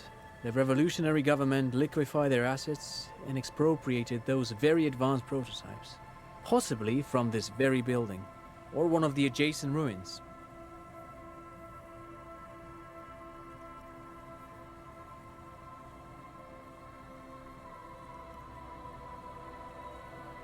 All of this was built by Feld, even the boardwalk. Wild Pines built Martinez proper as a resort for their middle management. Feld built this side of town for R&D. They built the boardwalk? Yes, they even built a pleasure wheel, but that got destroyed in the Yeah, pleasure wheel. I love the pleasure wheel personally. No, I don't. I fucking hate them. A pleasure wheel? Perhaps reminded of a childhood memory. It's clear he would prefer they were a big wheel, lighting up the coast. I hate them. I hate them. Yes, to lure in their star engineers. This part of Martinez was nothing but reeds before Feld arrived. They had to make the prospect of living here attractive. It was supposed to become a global center for innovation in cybernetics. But history had other plans. What happened to the engineers, the company people? Oh, I'm afraid it didn't end well for the boys. But this story is a bit too dark for little Mikhail here. Now, if you were to ask about tape computers... What did the revolutionaries do with the advanced tape computers? They used them for military communications, but also to write and send out press releases. The most notorious example being Le Décret de Mars. What's the Mars Decree? I mean the radio transmission sent out to news agencies and world governments by the newly created Commune of Revachol on the 7th of March in the year 02. Pleasure wheels, the Ferris wheel. I fucking hate Ferris wheels, Nora. A short-lived legislative foundation for a short-lived utopia. It's a beautiful piece of text, actually. A singer-songwriter I know, Charette, called it a love poem to Revachol on her political concept album, Bombessier dans ce Lind. You should read it. Every local library in Revachol stocks a copy of the decree. I tried to get Mikhail to memorize it. Tried to.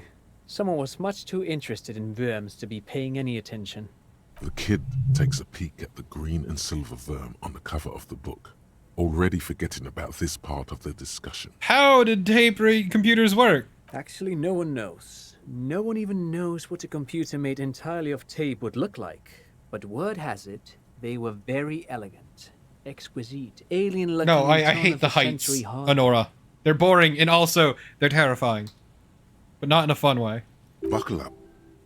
10 years ago, I did a little freelancing. I hate very slow-moving objects that take me high. I was a special consultant for an exhibition at the Wompty Dumpty Dum Center in Vredefort, Oranje. Sorry to tell you this. this. Raised the same questions, and we had lengthy discussions with Paul Ockerman, who was head curator at the time. This was before the twins Keith and Guy Jews joined the team, trying to... Wait, did he just say Wompty Dumpty Dum Center? He did it. He said Wompty Dumpty Dum Center, like it's the most natural thing in the world. What the hell is a Wompty Dumpty Dum Center? And who the hell are Keith and Guy Juiced? The fuck is any of this? The Wompty Dumpty Dum Center for Contemporary Arts. The exhibition itself drew on Lagerman's notion of memory, and so there were some parallels. That's why the head curator, Paul Ockerman, chose to... Yes, Sonora, you're correct. Glass elevators are out. Okay. Kim, is he making this shit up? In fact, I'm not. The Wompty Dumpty Dum Center is a place you can visit if you're ever in Vredefort and are ever in the market for an exhibition space / contemporary art research center. But perhaps I should return to the tape computers. As I was saying, the device itself was very elegant, fragile even. One could write directly on the tape using a special chemical solution. The machine would then analyze the handwriting, perform operations, and project output onto a white screen. It was a beautiful, delicate thing. Cool. Very, very cool. Though I understand the socio-economic causes of the revolution, it pains me to imagine the revolutionaries setting fire to this precious device. But so they did. The felt playback experiment vanished into the fires of '07. Why did they do it? Who knows? Maybe it was an accident, or maybe they didn't want the technology to end up in You're the wrong damn right, hands. Wang. Either way, they're all gone now. All 3 versions of the prototype. Nothing but debris and ashes remain inside that building. 2 seagulls circle in the sky. You look up and think, really? Or was there a 4th prototype that remains hidden in the mausoleums below Coal City? Weird thought, but okay. I want to ask something But else. of course. What else? Oh, that's it. No, thanks to you. Later, loser. Power box.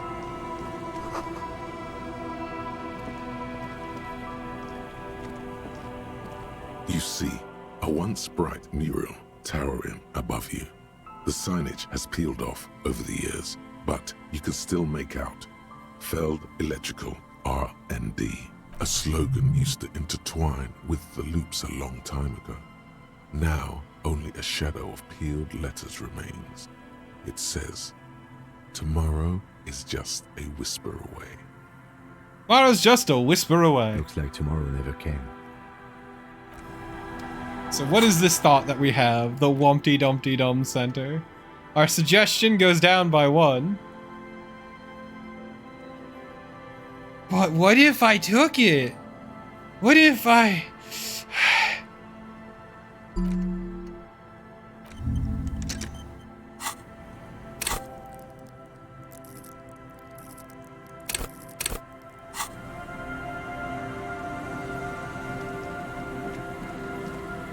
Oh, hello.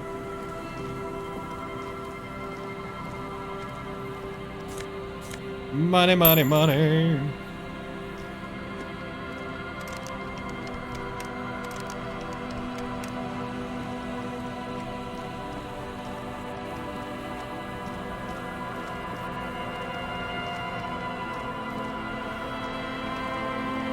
So I think what we're gonna do is we're gonna head. Oh. As home, the electricity flows through the wires with audible power. Kim, how did you...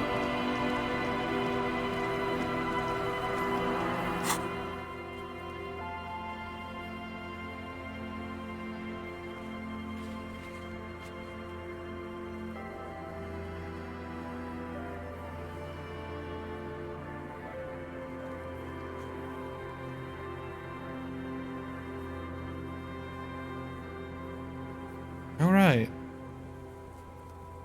How do I, fast travel?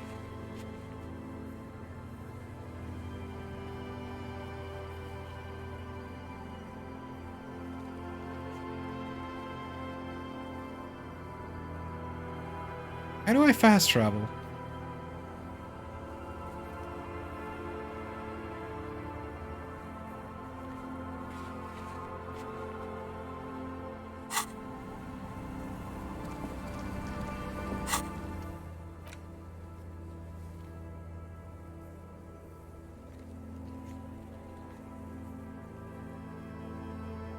Yeah, it's not letting me.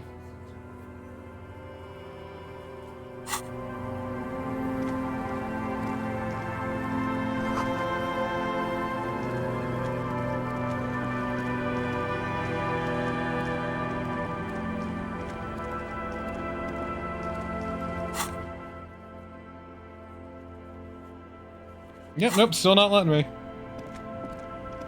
Whatever. We can walk, I guess. Ugh. Hello, what are you?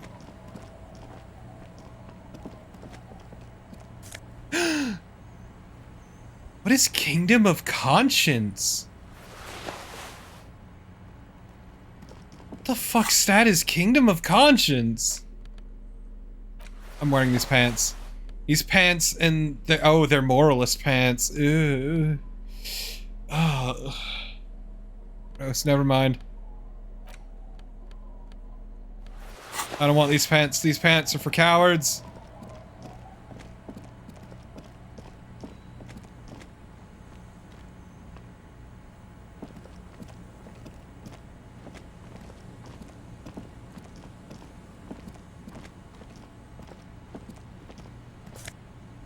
Look, man, I've made my stance on the moralists very clear.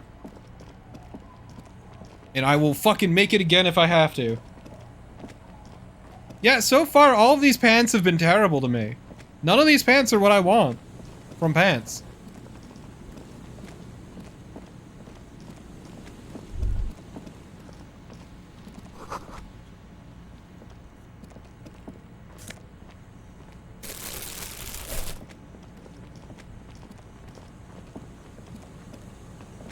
I mean, the moralists are basically the purest form of centrist.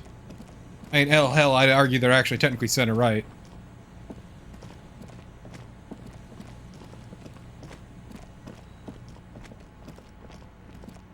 Because, yeah, literally an entire group dedicated to maintaining only the status quo. Obviously for the sake of a select few.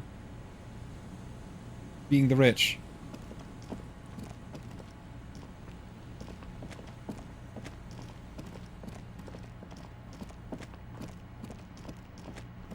Hey, pal.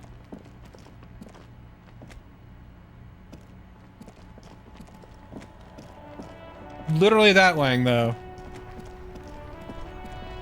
Literally a bunch of very powerful, very wealthy countries got very angry at Revachol for having a communist uprising. Levers, a radio microphone, a pull-out toolbox, and the soft glow of the fuel preheater gauge.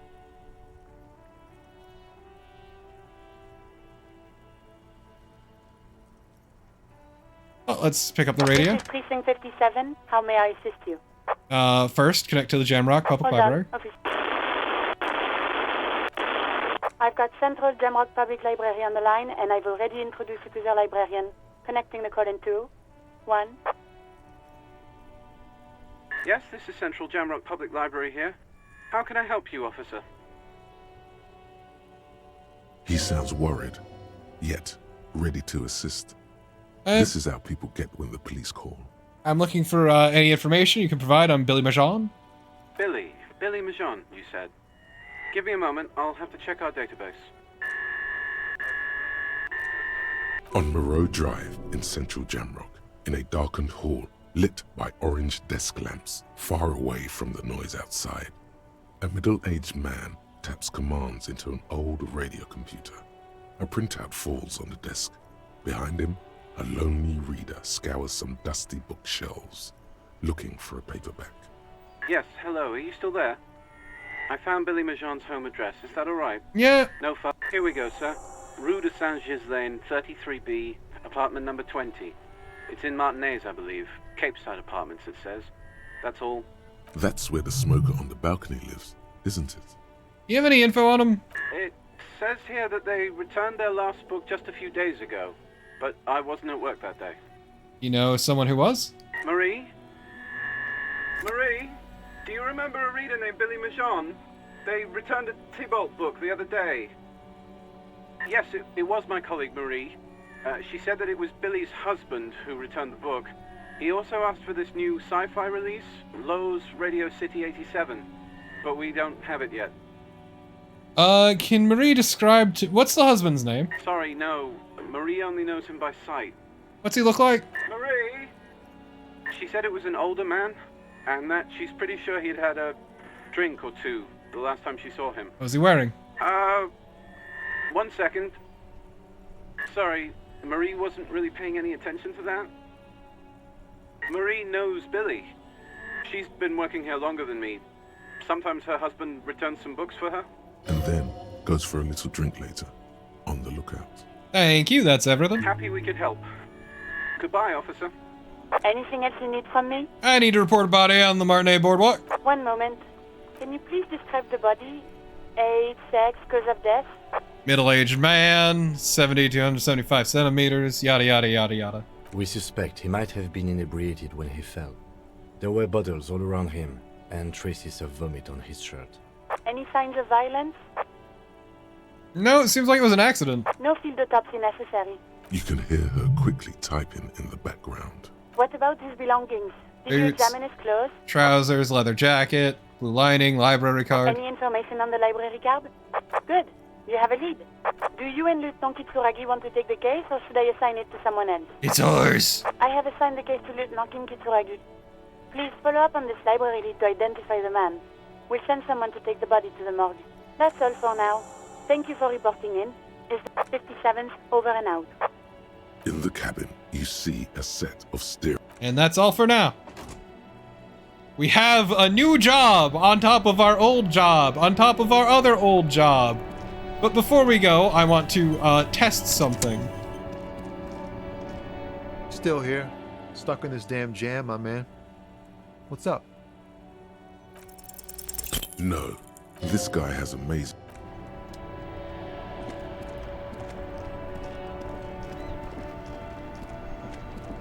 Then one other thing.